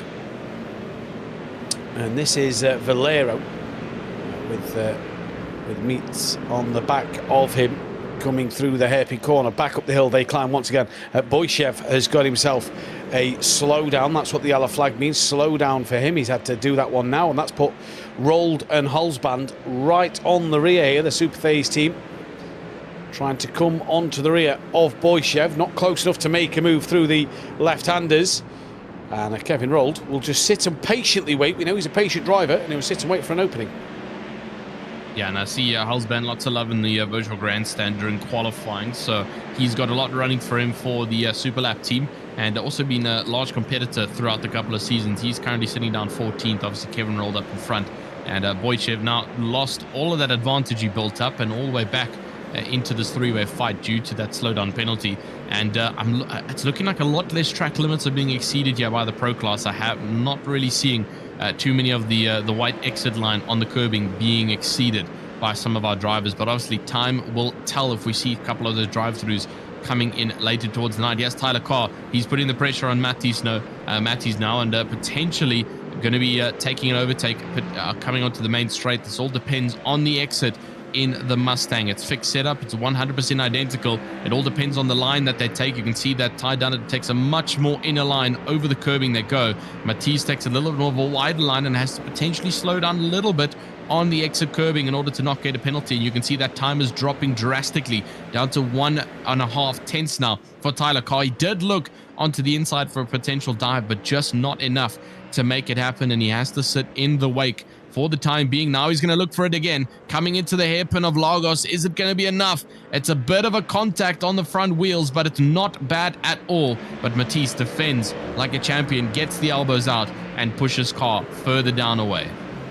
Yep, and great bit of racing between the two of them. Nice, aggressive, but not aggressive in a bad way. Aggressive in a nice, clean way, where he's just been able to just push the limits a little bit there, and they managed to both keep going. Meets now on the back of Valero in towards the double right-hander, just closing up. You see under braking a little bit as they drop back down the hill, rising once again through the left-hand kink, braking hard into the left-hand bend now. 3 corners from the end for these two. This is for 5th and 6th place. And look at out front. Marley Joff has kept the gap to David Toth, but he's also got it down to 8 tenths of a second to Pasucci. So the front two starting to gain, 2nd and 3rd, starting to gain on the leader a little bit. This is your battle, though, for 6th and 7th. The Frenchman in the black and red Ford Mustang and the black and yellow of the driver from Chile coming down the start-finish straight. And Valero there does not want to give Meats the slipstream at all as they head into turn 1. Yeah, definitely not. Meats is going to have to try and work hard here because Valero is not going to be letting up anytime soon. 17 minutes into the race, though, as we are officially past the first quarter of racing here for the Pro Series. And it always goes faster at this time of the night because everybody is realizing as it comes to the end of it that it is quite late, especially for all of our European drivers. Most of them are driving around 2 to 3 a.m. in the morning and trying to get all the dubs currently out there in the league by Foxxtecca. We've obviously got Lauber. She's still pushing down, currently 4th position, a second behind Toth. And also, I mean, Joff is from the UK, so lots and lots of morning times here. The only time that's somewhat similar up in front there is Pascucci being in the South Americas, and so a little bit more generalized towards the American time zones. The rest, though, behind in that top, I would say the top 9 is all European drivers in the early morning. So having to try and work it up, and we'll have to wait and see. But Javier Sierra down 25th. He's in a bit of a sandwich. He's got Dianarine and Ahmad just up in front and behind, and trying to work quite hard to try and keep himself in this 25th spot, because Dianarine is starting to find a little bit of pace there in the red Mustang, trying to work back up towards where he was in the next couple of minutes to try and close it off for that first sector of racing. Indeed, as Dianarine is looking to try and find his feet in the Pro Series, and while Tristan was saying all that, we need to get our violins out in the virtual grandstand, because we all have to feel really sorry for Jim Cunningham at 20 past 9 or 10 past 9 in the evening. His little comment in the background, what about me? 10 past 9 in the evening. Javier Sierra then, is that Puerto Rico, I believe, the flag of Sierra, coming through on the back of Maya Dianarine, the Canadian driver. Not the 2 weeks in the Pro Series he'd have wanted for Dianarine here. He'd have been hoping for a bit more of a fight, but has been just struggling to find his feet, been caught up in a couple of incidents, hasn't he? Not necessarily his fault, but it's just not been able to find his feet in this series at the moment. Here we go then. 1, 2, 3, 4, all within a second of each other. Pascucci, Joff, Toth, Laubish, all coming through. And this is what we saw in race 1 with Parks Miller gaining on that of Rosell Blanco. Joff, 20 minutes in, just gaining on the back of Pascucci as we're getting towards that pit window time. Yeah, and the issue is that this is just going to start to compress now, because Pascucci is not going to make it easy for Joff to get past, meaning that it's just going to start to Constantina here a bit. Toth's going to get closer. Laubish is going to get closer. We might even see Valero closing down that 3-second gap to be even tighter with the top titans fighting it out with each other. It all depends on whether Joff and Toth are going to be able to fight it out cleanly with Pascucci, or if it's just going to be a complete elbows out fight, which is going to slow down that top running quite a significant amount, because Joff has pulled it down from 1.9 seconds at lap number 1 all the way to lap number 12, being about 5/10 behind. So he is definitely within reach now of Pascucci, but so is David Toth, 8/10 behind. But that's been a consistent gap between himself and Joff that they've been tailing on for the most part of this race. All the gain has been on Joff's side. Toth has just been hiding behind and following the trail, waiting for an opportunity to strike here and use that advantage to his use that part of the battle to his advantage, just sitting behind Joff. And you can see how close he is getting now onto the start of the second straight. Now Joff 3/10 behind, and this is where the slipstream is going to start to become powerful here for the WSR driver, getting closer and closer, coming up to the hairpin here at the end of the second straight, and much later on the brakes from Toth. You can see the rotation also just really good on the Mustang, and you can see the different driving styles coming between Toth and Joff and Pascucci, just way later on the brakes and way more better managed under the brakes as well from Joff compared to Pascucci here. And this is definitely going to turn into a three-way fight. The question is, how long will the fight last, and will it allow for the rest of the drivers in 4th and 5th to begin the catch-up? Yeah, and what's surprising me at the moment, Tristan, is that David Toth is not gaining too much over that of Marley Joff. So the gap has stayed around that 7 to 8/10 mark. So Toth not able to go with Joff at the moment. But Joff is all over the back of Pascucci. And we said, can Pascucci upset the apple cart a little bit? Well, so far he's done just that. And Marley Joff is looking to try and get that lead of the race to make it 2 from 2 here into the penultimate corner on the circuit. We're approaching that pit window stage, maybe a lap or 2 away before we start to see drivers into the pits, in which will be the right time to get to the end of the race. Don't think we saw many splashes and dashes at the very end of the AM race. So can the pros follow suit here? Now Toth has just got under that 7/10 of a second mark, but look, once again, it just starts to open up. So Toth just hasn't got something to close right in on the back of these two who are following each other at the moment. Meat still on the back of Valero further down the order, Holzband on the back of Rold. So they're both still going at it as well in what is a great night of pro racing. And this is the difference you'll see between the pros in the AMs. the pros will just be that little bit more patient in terms of making moves over each other, and they'll try and set them up to make a mistake or get the door wide open. Yeah, definitely so. And the strategy, I would say, is also a little bit more planned in the Pro Series. They really have to think about a specific dive or a maneuver instead of just hoping that the driver in front is going to keep the gap open for them, because it's all defense and attack here in the Pro Series. And we've seen it over the past couple of seasons. As we now see Wojciech, he's busy defending it as hard as he can from Roald and Halsband, the two super lap teammates, following in each other's wake, trying to make a way for each other and pull further up into the top 10. Hodge is also holding that top 10 barrier with a bit of breathing room from behind, and we'll hope to see that that can continue to keep up. But now the top 3 have completely compressed. David Toth 3/10. We've got a bit of a replay here. This is with Elon Johnson, and a bit of something that our replay system has flagged for the number 66. Was this a possible incident? This looks to be coming into Lagos and coming up onto the main straight. No, not Lagos, apologies. A different part of the circuit. But not sure why that got flagged. Flagged 3 things. Another one for Rossellini Matisse. He's currently looks to be on the back straight, heading down towards the hairpin section. Again, also flagged for a possible incident, but looks like it's all good. And then the leader of Pascucci running off the track. So the incident limits are definitely going to come. The question is, when are they going to make their appearance, and if it's going to be affecting the racing that we are currently knowing and experiencing. But that top 3 have completely compressed. Laubish is hopefully going to join in on this fight, because the top 3 are all within attacking distance of each other, and in the next 35 minutes we could potentially be seeing a couple of switch-arounds.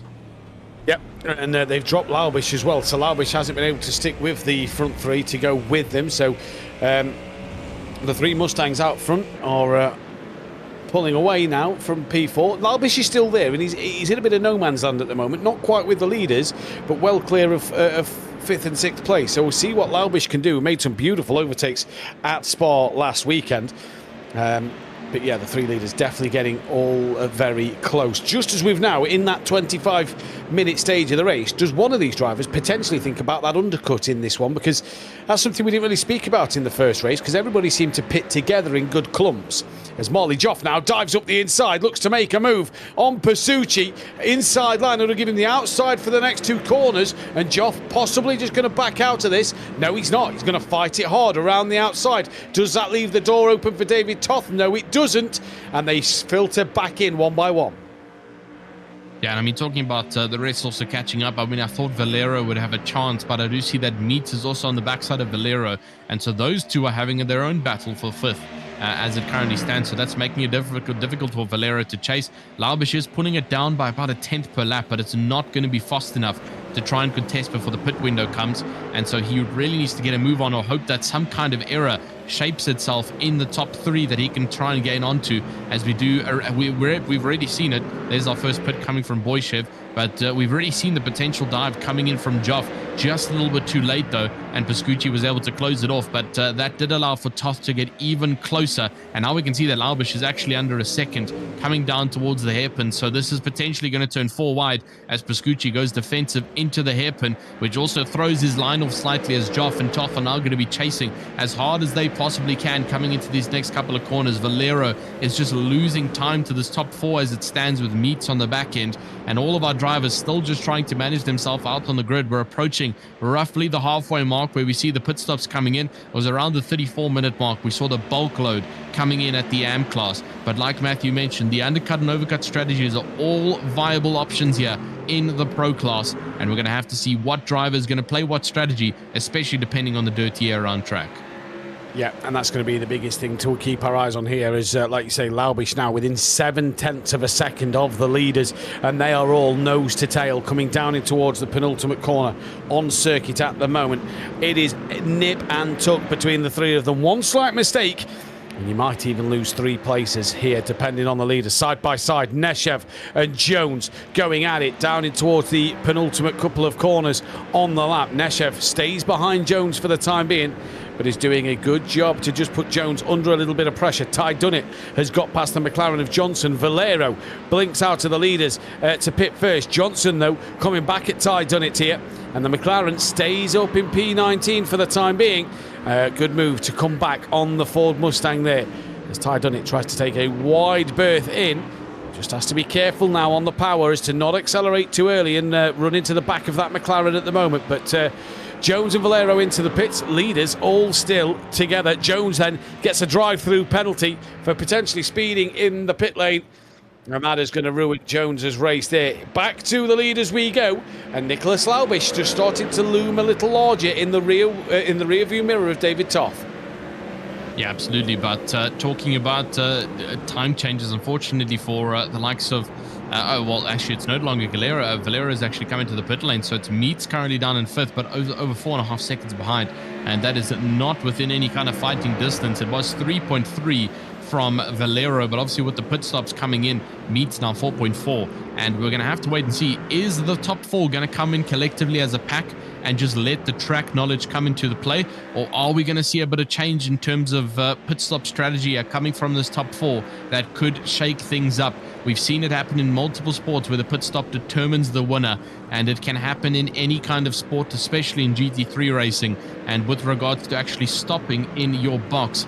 So that we'll have to see. We do have a bit of a question, I believe, from the virtual grandstand, from D. Batson. I believe it is Landon Batson talking on behalf on his dad's account, as I did see his previous comments. Is Kingston Mullings in there? Unfortunately not in the Pro Series. He was in the AM Series, same race that you were racing in. I believe he finished somewhere in the top 10, so not currently in. But Joff comes in for the undercut, and Matthew, this is going to be critical because he's putting earlier than everyone else in the top 4. I like the strategy.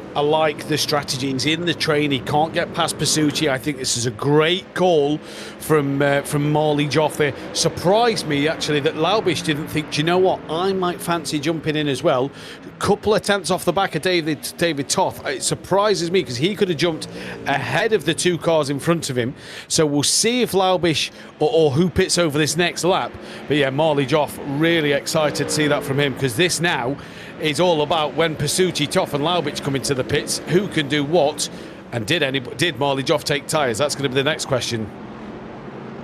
Yeah, looks like he didn't. So he comes out in 16th position, 8 tenths behind Ty Dunnett. So a little bit of traffic that he's got to work with, but I think he's able to hold it while the rest of the pack is going to start to come into the pit lane.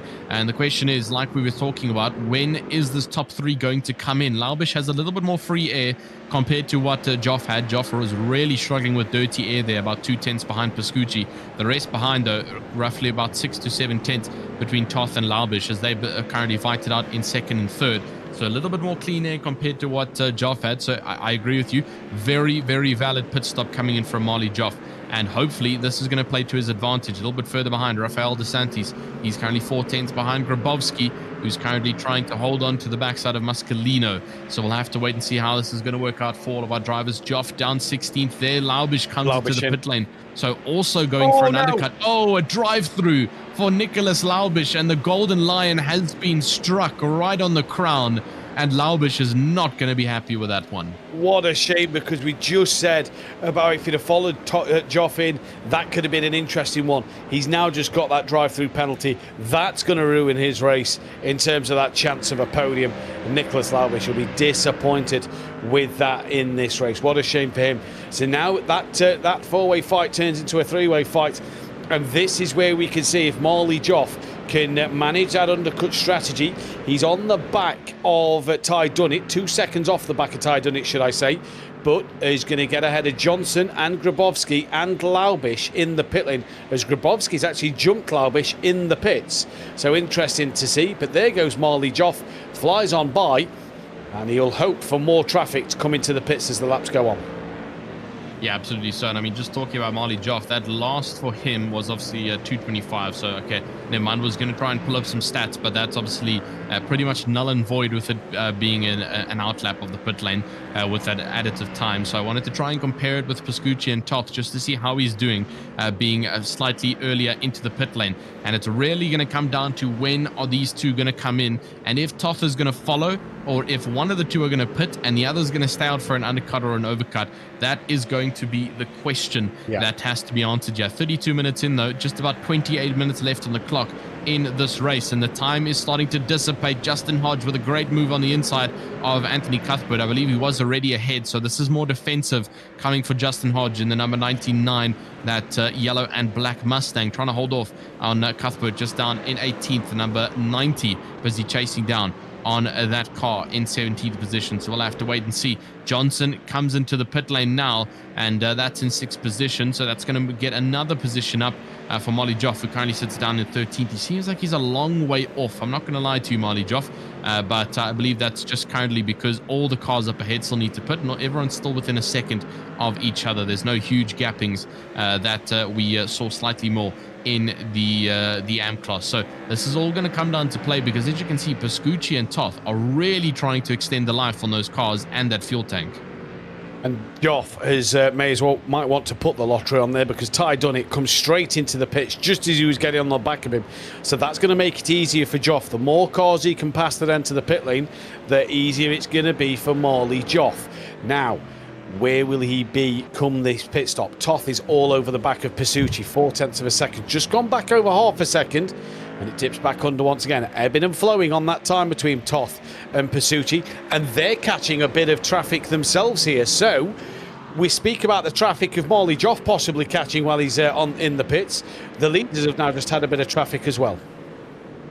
Yeah, definitely so. And I mean, last lap, Molly Joff was slightly faster than Pascucci. So maybe, just maybe, this undercut strategy is going to work, but it depends on how fast the pit stop is for Pascucci and Toth. If you've never done iRacing before, you'll know that you have to manually stop at your pit box, and you can actually mess that up by pulling in incorrectly, which means you have to readjust the car if you pull in skew or completely jump over your box, which throws your entire strategy out of the window as you lose so much time in that pit lane from missing a box parking. So that's also a big thing that the pros have got to practice here, as they now get stuck behind traffic, and that is going to be a severe loss of time on the entrance of the corner, possibly 1 to 2 tenths there for Pascucci, having to just let go, and Toth also the same thing, having to just ease off. But that is not the case for the likes of Joff. He did not have the back marker in question, and that's going to be a slight increase for Joff's time on the undercut strategy.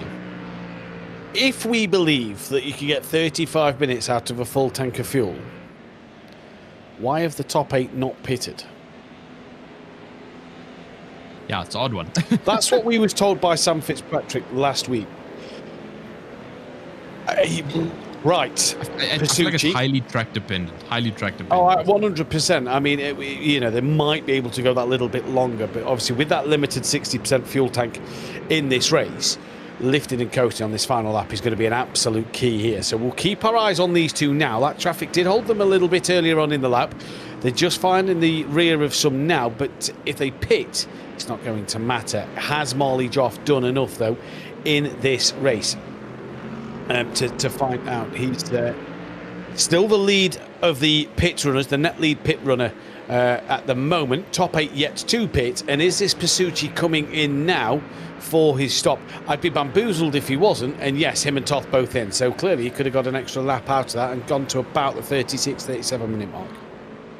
Well, I'm pretty sure we're going to be seeing the same result from pretty much the entirety of the mid-pack. We're probably going to see most of our cars coming into the pit lane now, so we'll have to watch for where Laubish also comes out. He currently sits 18th, so quite a bit further away from Marley Joff that he would have hoped for. But let's see if he can still work something out in the mid-pack. There's a lot of fighting going on, though. A little bit further behind, that's Ahmad Johnson and Dion Areen. And this is going to be 3 wide, heading down into the hairpin. It gets a little bit tight here, and unfortunately, the McLaren does have to pull out slightly. He does not want to risk it too much there. As we now see the top 7 into the pit lane. Does Eisenring go into the pit lane as well, or is he going to be staying out? I'm not 100% sure, but this is the question. Yes, Eisenring comes in, and now all eyes on Marley Joff. He moves into 8th. He's going to get 7th. He's going to get 6th. He's going to get 5th. He's going to start moving out. Unfortunately, the top are already out of the pit lane, and the undercut has not worked against Pascucci. It's worked against Toth, but just not enough to get ahead of Pascucci during the undercut strategy. Yeah, we are right back to where we was. So you just feel that with Toth and Pascucci going that extra lap, they've possibly just done enough to avoid the undercut there in this race. But yeah, we'll see what Marley Joff can do. Now he's got to force the overtake in this race. Toth has actually been the biggest loser at attacks. He's dropped to over a second behind. As here comes Boyshev in 11th place up the inside of Holzband. Nice little move that. Boyshev moves up into the top 11. Eisenring back into the pit lane then. He's already done his pit stop and comes out now. Or has he? Sorry, I might have missed that one wrong. Right, so apologies there. Dienarine 20th, so not bad. So he's had a few incidents in this race, as Neshov now up in 14th ahead of Soto. There is Mayor Dienarine, your current M champion, up into 20th. And side by side, Marley Joff for the lead round the outside. Pasucci there just almost running him out of road to hang on in there. Marley Joff's going to have another look back up the inside. Pasucci will have that inside line for the next two right-handers. Manages to hold on to it. Little wiggle from Joff, but no contact made. We go again, Tristan, and now the gloves are off. Gloves are off indeed, and this is going to get tight between them because Toth is also behind, and he's slowly starting to catch up with the two in front, battling it out. But now this is going to be it for Joff. He's within attacking distance. He's got the slipstream advantage. So does Toth behind, but it's not going to be as powerful. And you can see that Pascucci makes his one maneuver onto the inside line. You're not allowed to swerve repeatedly like a couple of the drivers we saw in the AMs, but now pulling onto the left-hand side, he's gone defensive on the inside from Pascucci, and Joff just being forced on the outside. Not much he can do. You go over the curbs, he will go, but still keeping it within track limit boundaries. Toth is going to follow his line. Into Lagos they go, and now turning into the next couple of corners. Joff has got the inside onto the straight. We're hoping that this doesn't turn into a possible wreck between the three of them, because now Toth is looking on the inside. This is going to be three wide, coming down into the hairpin, and this might get a little bit risky. It's a little bit late on the brakes there for Marley Joff, but he's actually going to lose out because Toth now moves up ahead, and what a change of positions behind, but great racing between the top three to avoid contact, and Toth perfectly reading the situation and moves himself up into second for the Sesha Esports team. Yeah, and well done, David Toth there. It was an absolutely fantastic manoeuvre. Pasucci in this race, how is he still hanging on to the lead? I have no idea, but Joff just couldn't find that way through. That is Neshov trying to attack the back of Russell Soto now. So Neshov's dropped down a little bit because he was by Holzband a moment ago. He's now down with Soto. And yeah, what a fight we've got out front. This is honestly going to be an instant Foxxtecca classic out there at the moment, because these three are really going at it. There's still 20 minutes left on the clock, and you just get that feeling that bar maybe the last couple of corners between Pasucci and Toth, they're going to have a go. Here comes Neshev, into the double right-hander up the inside. Needs to get the move done, because we know from previous experience Soto can hold that strong on the inside here and on the inside here. But if Neshev can keep it around that outside line, that'll give him the inside. Little bit of rubbing. Neshev just leaning on Soto. Taps him as well on the rear. Just a little bit deep goes Soto there. And Neshev gets through. Yeah, lots of elbows now fighting coming there from Neshev, and that's really showing his driving style. Very aggressive out on the marks, and fortunately no form of consequence or incidents happening there. But he does move up into 14th position for the remainder of this race as it stands. Zoe Ahmad a little bit further behind in 22nd. He's busy fighting it out. Marley Joff is struggling right now, though. He's not able to get ahead of Toth at all, and I believe currently he's actually just hoping that Toth is going to be able to play this and hold on as much as he can behind Toth, and allow for Toth to just use a little bit of that 10k I rating to maneuver his way around Roman Pascucci. And this is going to be the main battle. Is this top three fight? Meets is only 1.9 seconds away. This could potentially turn four-way and even five-way, with Valero only being 1 second away. So it all depends on how hard these top three fight. The harder that they fight, the more those Mustangs in the background are going to start to join in on this and turn it into a further train of battle. So this is all going to come down to how they play their cards over here. Toth is getting highly aggressive on the backside. You can see he's looking everywhere to try and potentially find a weak point on the back of the mustard condiment colored car up ahead of Pascucci, and hoping he could possibly cause a spillage up in front. The Sesha Esports driver is doing everything he can to try and minimize this gap, and unfortunately for Joff, he's just starting to fall off a little bit. I don't think Joff is falling off here. I think this is Joff playing it sensible, as Nicholas Laubish going wheel to wheel with Matisse. Matisse almost into the rear of Laubish there with that drive-through penalty. Where would he have been in the front four battle after the round of pit stops? But I think for Joff, I think this is clever from Marley Joff. I think he's going to allow David Toth. He knows how aggressive Toth can be at times. I think he's allowing the Hungarian SDK Esports driver the opportunity to just attack the rear of Pascucci. As Hodge now drive through penalty as well. We've already seen Pascucci does like to just try and force you off the road, leaving you just enough room on corner exits. So these two both a little aggressive, one in attacking, one in defending, not in a bad way as well. I think Joff is just going to let these two have a little play. He's going to try and pick up the pieces. Yeah, possibly so. Playing the long game here. There is still about 18 minutes left to go. So not the most amount of time in the world that Joff has got to play with here. He does have to play his cards pretty sensible. But who am I kidding? I cannot be challenging a man who has both won an entire season of Foxxtecca and then also reigning and leading for season number 3. So I'm pretty sure he's got a bit of a plan in his pocket there for the WSR Esports driver to potentially see what's going to go up in front. He potentially also knows that the driving style of Toth has possibly caused a couple of incidents in season number 2 with being that slightly more overly aggressive up against Pascucci. So maybe Marley Joff is also playing on the part of potential contact up ahead as two very aggressive drivers up in front are going head to head. As you can see, he is falling off slightly like we mentioned, but like you mentioned as well, this could potentially be a strategy from himself just to keep him within a safe distance to chase away. Meets is also not closing in on Joff as it stands, and nor is Valero on Meets. So for the time being, this top 3 is pretty fixated as it currently stands, with the top 3 in its current order being as it will remain. Elon Johnson currently sitting in 9th. There we see Justin. We see the likes of Justin Hodge. He comes in for his drive-through penalty to get it done and dusted to avoid that 42nd edition towards the end of the race. As we head into the final quarter of racing here, 45 minutes in, 15 minutes left to go, and the top 3 are all still hot and chasing on the backsides of each other. Indeed they are, and that should give Nicholas Laubish another place back in this race, so he moves up yet another spot after his drive through for speeding in the pit lane. And like you say, Toth, the other thing to mention is a championship is won based off consistent race results. Marley Joff's already got one race win in the bag, where Toth wasn't on the podium and Pascucci is a new driver. So Toth doesn't really need to fight these two that hard at the moment, just giving him that extra opportunity to just maybe relax a little bit and bring home a podium for them consistent results. But we'll see what's going to happen as this race unfolds, with 15 minutes left on the clock. Little wide from Pascucci at the penultimate corner, and that allowed Toth to have a little bit of a look, and this is just bringing Joff back into play a little bit here. And Toth just tucked in behind, not doing anything at the moment. I assume Pascucci's going to try and break that slipstream down the start-finish straight. Here we go. Watch Pascucci dart that right-hand side. There he goes. Toth follows him this time around, though.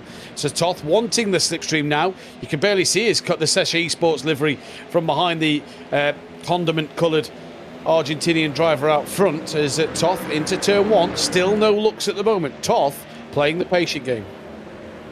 Yeah, playing the patient game indeed. And hoping to push it. I believe that there might have been another car, because we did call a condiment car last week as well, but I feel like it was further back on the pack. It definitely wasn't in any kind of top 5 battle, so not too sure who was here last week in the same livery. Potentially someone who's organized something with Dakins Designs to make sure that they're looking fresh out on the grid. And hopefully if Pascucci is going to be here for the rest of the season, he can also get himself sorted with a neat design to represent himself and his country, unless he really wants to be the condiment car, and maybe put a couple of hot dogs or something on the side of it, just to fully represent the color scheme. That would be great. You do see Marley Joff still hanging off the back there, about 5/10. David Toth still just 2/10 behind, but he's not breaking further down into Pascucci's attacking zone, and we'll have to wait and see if it's going to be anything renderable in the last moments, because it is approaching those last 10 minutes, Matthew, and this is where it gets a little bit close between this top 3, because if Marley Joff is playing the safe game, he can only play it for so long before he really does need to put the attacking foot forwards and try and claim a bit of a position here from the 2 in front that are fighting, but no changes becoming available. Yeah, 100%, and this is going to be interesting to see now what Joff does to try and force the issue, or is this Toth just waiting to the very end? Will he force the issue as the race starts to unwind? But we'll wait and see. This is on board the front bumper of David Toth, who's getting closer, reeling him in, and looks to that inside line. No, patient, waits for that opportunity. You just question how much more closer Toth has got to get before he then wants to pull out to have a look up the inside. Marley Joff now on the rear. He's under braking into turn 3. A little bit too much curb there for Toth maybe. Up into 4. Slingshot yourself out of this corner. Get a good slipstream. And I reckon if Toth didn't hit that sausage curb through turn 3, he'd have just been on the rear of Pasucci a little bit more now to possibly have had a look down into the hairpin. Boyshev has got ahead of Rolled up into 11th place. He's got Rolled and Neshov fighting with him in this race. And they're on the back of Eric Holzband as well for P10. So a few drivers here, Tristan, looking for a top 10. Yeah, exactly. That top 10 is still going to be a good amount of points. Like you mentioned, it's a long run of 8 rounds, and we're only on week number 2 as it stands, and not even a Format B has presented itself yet. So those long distance points over time, the long-term result is what the drivers are actually aiming for, because the more and more consistent you are with consistent results and consistent points gain is going to prove better compared to getting one good amount of points and then missing a race or DNFing in the next one. Consistency is key in sim racing, whether it's points, whether it's car control, whether it's lapping, or whether it's defending. Consistency is the key element to being a good sim racer, and we can see it up in front with David Toth still just breaching in the background there of Pascucci, and we can see also how patient he's being in terms of making the decision right. He's had multiple opportunities to dive on the inside of Pascucci, but it would just be too risky and potentially getting himself a penalty if he makes some kind of contact on Pascucci's car. And that's why we are not seeing any imminent move coming in there from David Toth. He's wanting to make one confirmed strategical move that can put himself up to first position. And I believe that if Toth does get ahead, Pascucci's going to have a very difficult time trying to swap it back around. Yep, and there we go. Look, those to tail once again. Pasucci, Toth, Joff, all going at it with 11 minutes left on the clock here, just under, ticking by the time in 2 races that have absolutely flown by tonight here in Portimao. And we're seeing Toth there just having a little bit of a peek on the outside. One thing to note, not really seeing many off tracks in this race, so these pro drivers just pushing the limits to the exact point that they can. And how long does Russell Soto back into the pit lane? Not sure why. Not seeing a penalty next to his name. There goes Kevin Rold losing out to Neshev. And Laubish 10 seconds off the back of this pack now. But Russell Soto pit exit. So not sure what has happened to Russell Soto there that's needed him to pit.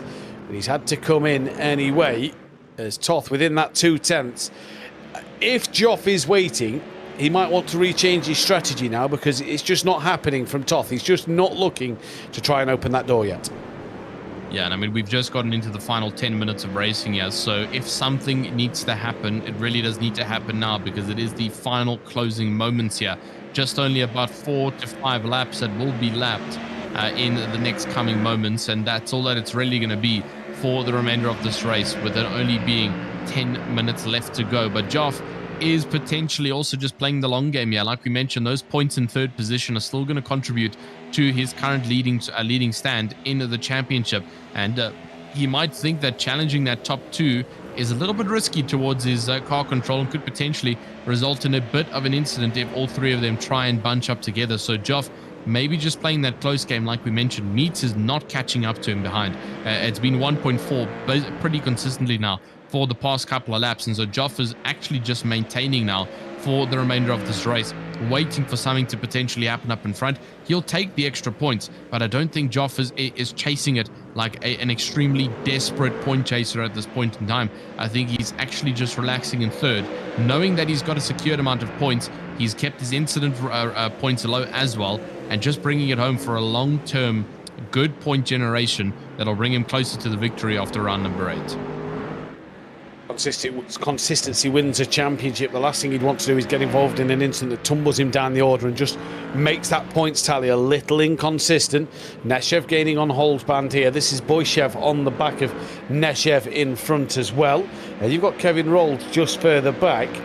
And this is going to be an interesting fight to keep our eyes on and see develop through this race. Just further down the order, Matisse and Carr within a couple of tenths of each other. That's just shot up actually a little bit now.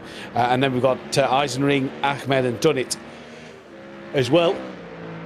Excuse me, also in the background. And that's what we need some roasted record coffee for, because it's 1:15 and a bit of a yawn. Obviously, Mo Sport, Canadian Tire Mo Sport, coming up next week for round 3, Format B. But we've got the final 7 3/4 minutes left of this race, and Toth now As close as he's been into turn 1. Does he think of this time having a look? No. Stays patiently behind. Very strange from Toth. I feel like last season and the season before, we'd have seen him go for that move. I feel like Toth was being a little bit influenced by his way highly more aggressive teammate of Ballast Pala that was in season 2 and number 1. Remember that they really raced alongside each other pretty much the entirety of the time, and any move that needed to happen, it was Ballast Pala who really put pressure on other drivers. And so Toth just kind of showing that level of maturity, like our producer just said, rather just sticking behind, having minimal contact and still generating a good amount of points in second, or instead he can try and push himself, potentially lose the car, potentially make contact up ahead with the number 23, which could give both of them some kind of penalty and a massive amount of point reduction if they cannot recover quick enough. And, you try and weigh out those options. Matisse gets himself a black flag penalty. That is going to be a drive-through he's got to serve in the last 7 minutes of this race. So that's going to pull him down, way down into the 20th positions, and not going to be happy about that one, but still up on front on the front deck. And you can see that Joff is bringing it closer. It was down from 6/10 now up to 4.5. And so it is changing ever so slightly in Toth still just sitting right on the backside of the red and yellow Mustang of Pascucci, trying to find a potential vulnerability here to make one solid attack.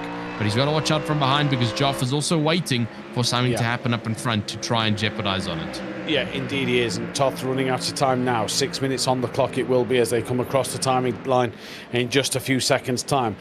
So 6 minutes left to go in this race. And you do feel that Toth has got to do this sooner rather than later. Is he going to pull out? No, patiently once again, just waiting behind.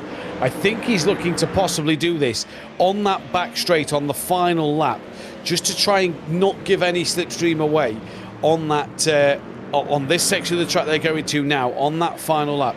This could be Toth playing the waiting game and just patiently going about his business. Great racing we've seen here all night in the league by Foxxtecca. Been absolutely fantastic from the AMs and the pros as we see Joff there just getting close to the back of Toth. Toth almost had a look on Pascucci there, but it looked like the Pascucci car just went a little bit wide for a moment and manages to keep hold of the lead. But they are nose to tail and no quarter given by any driver at the moment.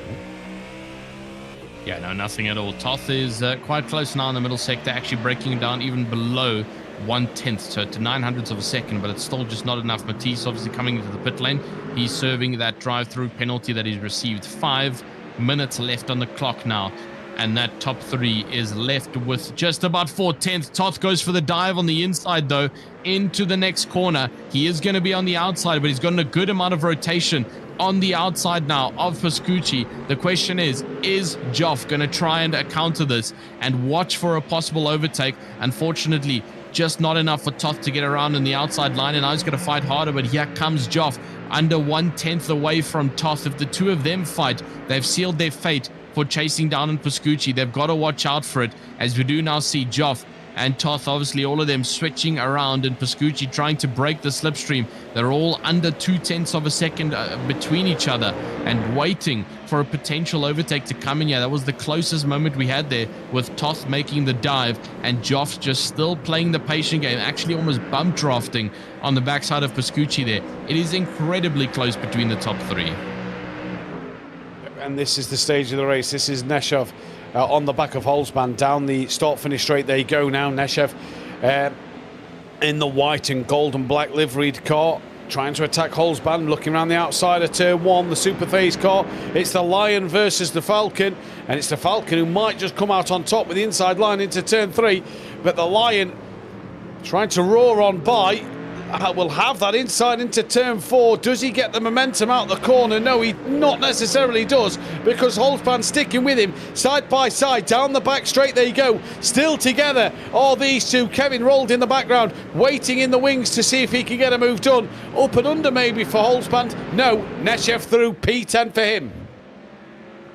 Yeah, great stuff there from Neshev to keep it up and moving it ahead of Holzbahn. A nice clean overtake that he was able to do to get up into the top 10 spots, and getting very close behind because Hellsband putting a little bit of pressure and almost making contact on the rear side of that car. Up in front though, Joff again has dropped off, and now Meets is actually starting to join in on this battle because of the constant action up at the top. So now Joff might potentially have to start defending from the rear if they continue to fight up ahead even more. It's 2.5 tenths between Pascucci and Toth. Is definitely not enough for a potential dive into turn number 1.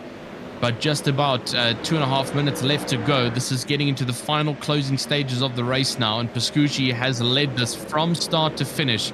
Penultimate lap incoming, so one more lap still to go after this lap between these top 3 drivers, and it's still all or nothing to play for now. Toth will potentially do one more strong attack before the end of this race. The question is when and where. Yes, biggest question of them all. It's going to be an interesting one. It's either going to be turn 1 at the start of the final lap or down into the hairpin on the next lap as well. I can't see him looking to make a move at this section of the circuit. He's going to want that slipstream of the long start-finish straight here to bring this one home, as towards the final couple of corners on this track, there you go, and it's Pascucci from Toth from Joff, and like you say, Meets now within that 0.8 of a second mark. The sole McLaren of Johnson gets a drive through penalty, as here is Marley Joff. Then what is he, 0.4, just under half a second off the rear of Toth. This is the battle though for the lead of this race, and these three have been going at it for about 40 minutes almost. Yeah, indeed. Pretty much the entirety of this race from the get-go that Pascucci was able to get up ahead, and now this is a possible strong attack that could come from Toth, but again, Pascucci is going to play the defensive line and force Toth onto the outside like he's been doing for the entirety of this race, and so Toth is going to have to work hard for this one. He's already back down to 0.2, and now heading on to the final lap. You can see the white flag is being waved. One more lap that Pascucci has got to defend, or one more lap for Toth to try and catch and make an overtake opportunity here.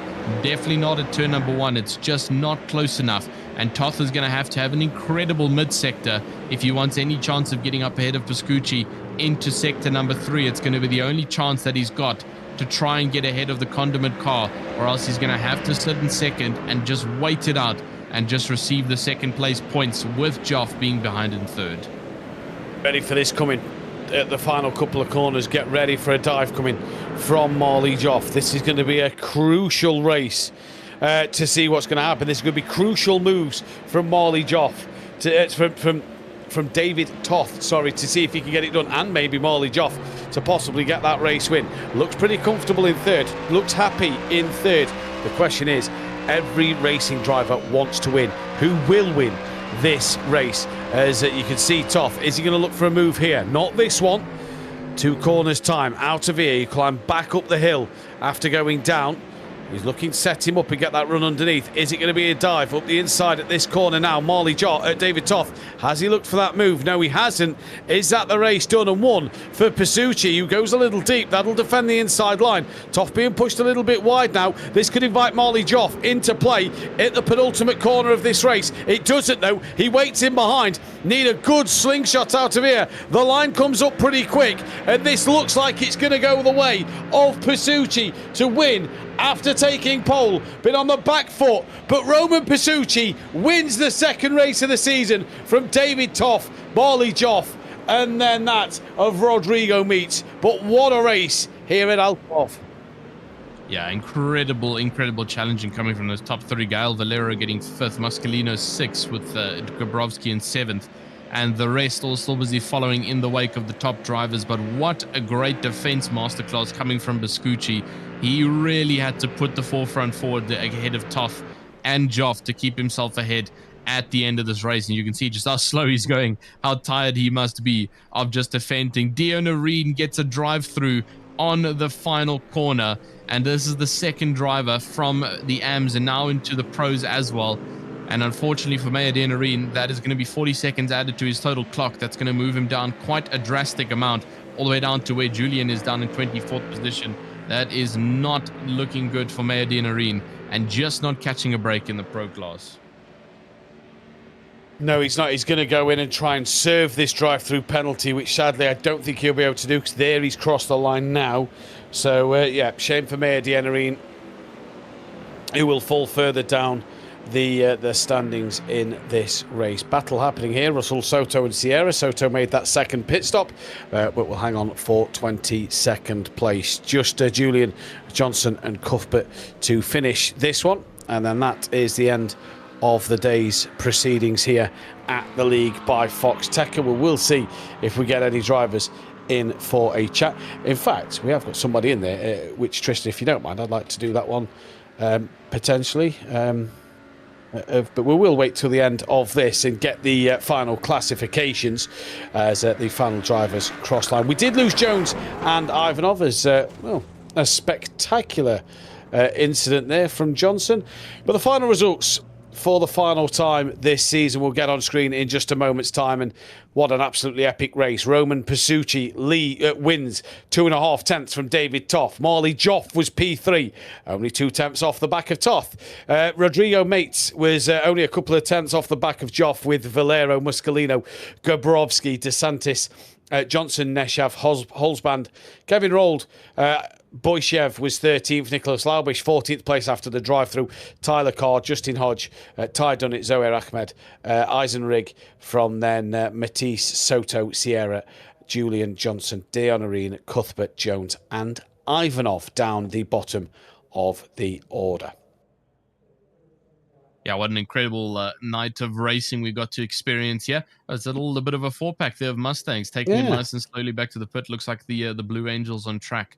Nice little formation that we get to see from what a night of racing. Matthew, I believe you said you wanted to pull in for the interview here. I'm not actually sure who this is, as it's Ramsey Jimenez who's joining us now in the commentary box from the amateur series. We've got P5. So we've got none of the winners, none of the podium sitters out there at the moment. But Ramsey, first of all, welcome to the commentary box. You're live on the league by Foxxtecca, as we are, like Tristan's just said, seeing some Mustangs. Not that we've seen a lot of Mustangs out there tonight, just flying in formation. The Falcons flying in formation. Yeah. Ramsey, welcome to the box. P5 tonight. You must be super happy and over the moon with that one. Yeah, absolutely over the moon, especially after last week at Spa. It was definitely just a race where I decided to relax a little bit. I took some time off, I guess. Took a family vacation up to Indiana, got my mind reset. Didn't do a lot of practice for this one, but I'm ecstatic over the P5. I didn't expect coming P6 and got the information that finished P5. Luckily, it was definitely hard fought. Had a great battle with that Lamborghini.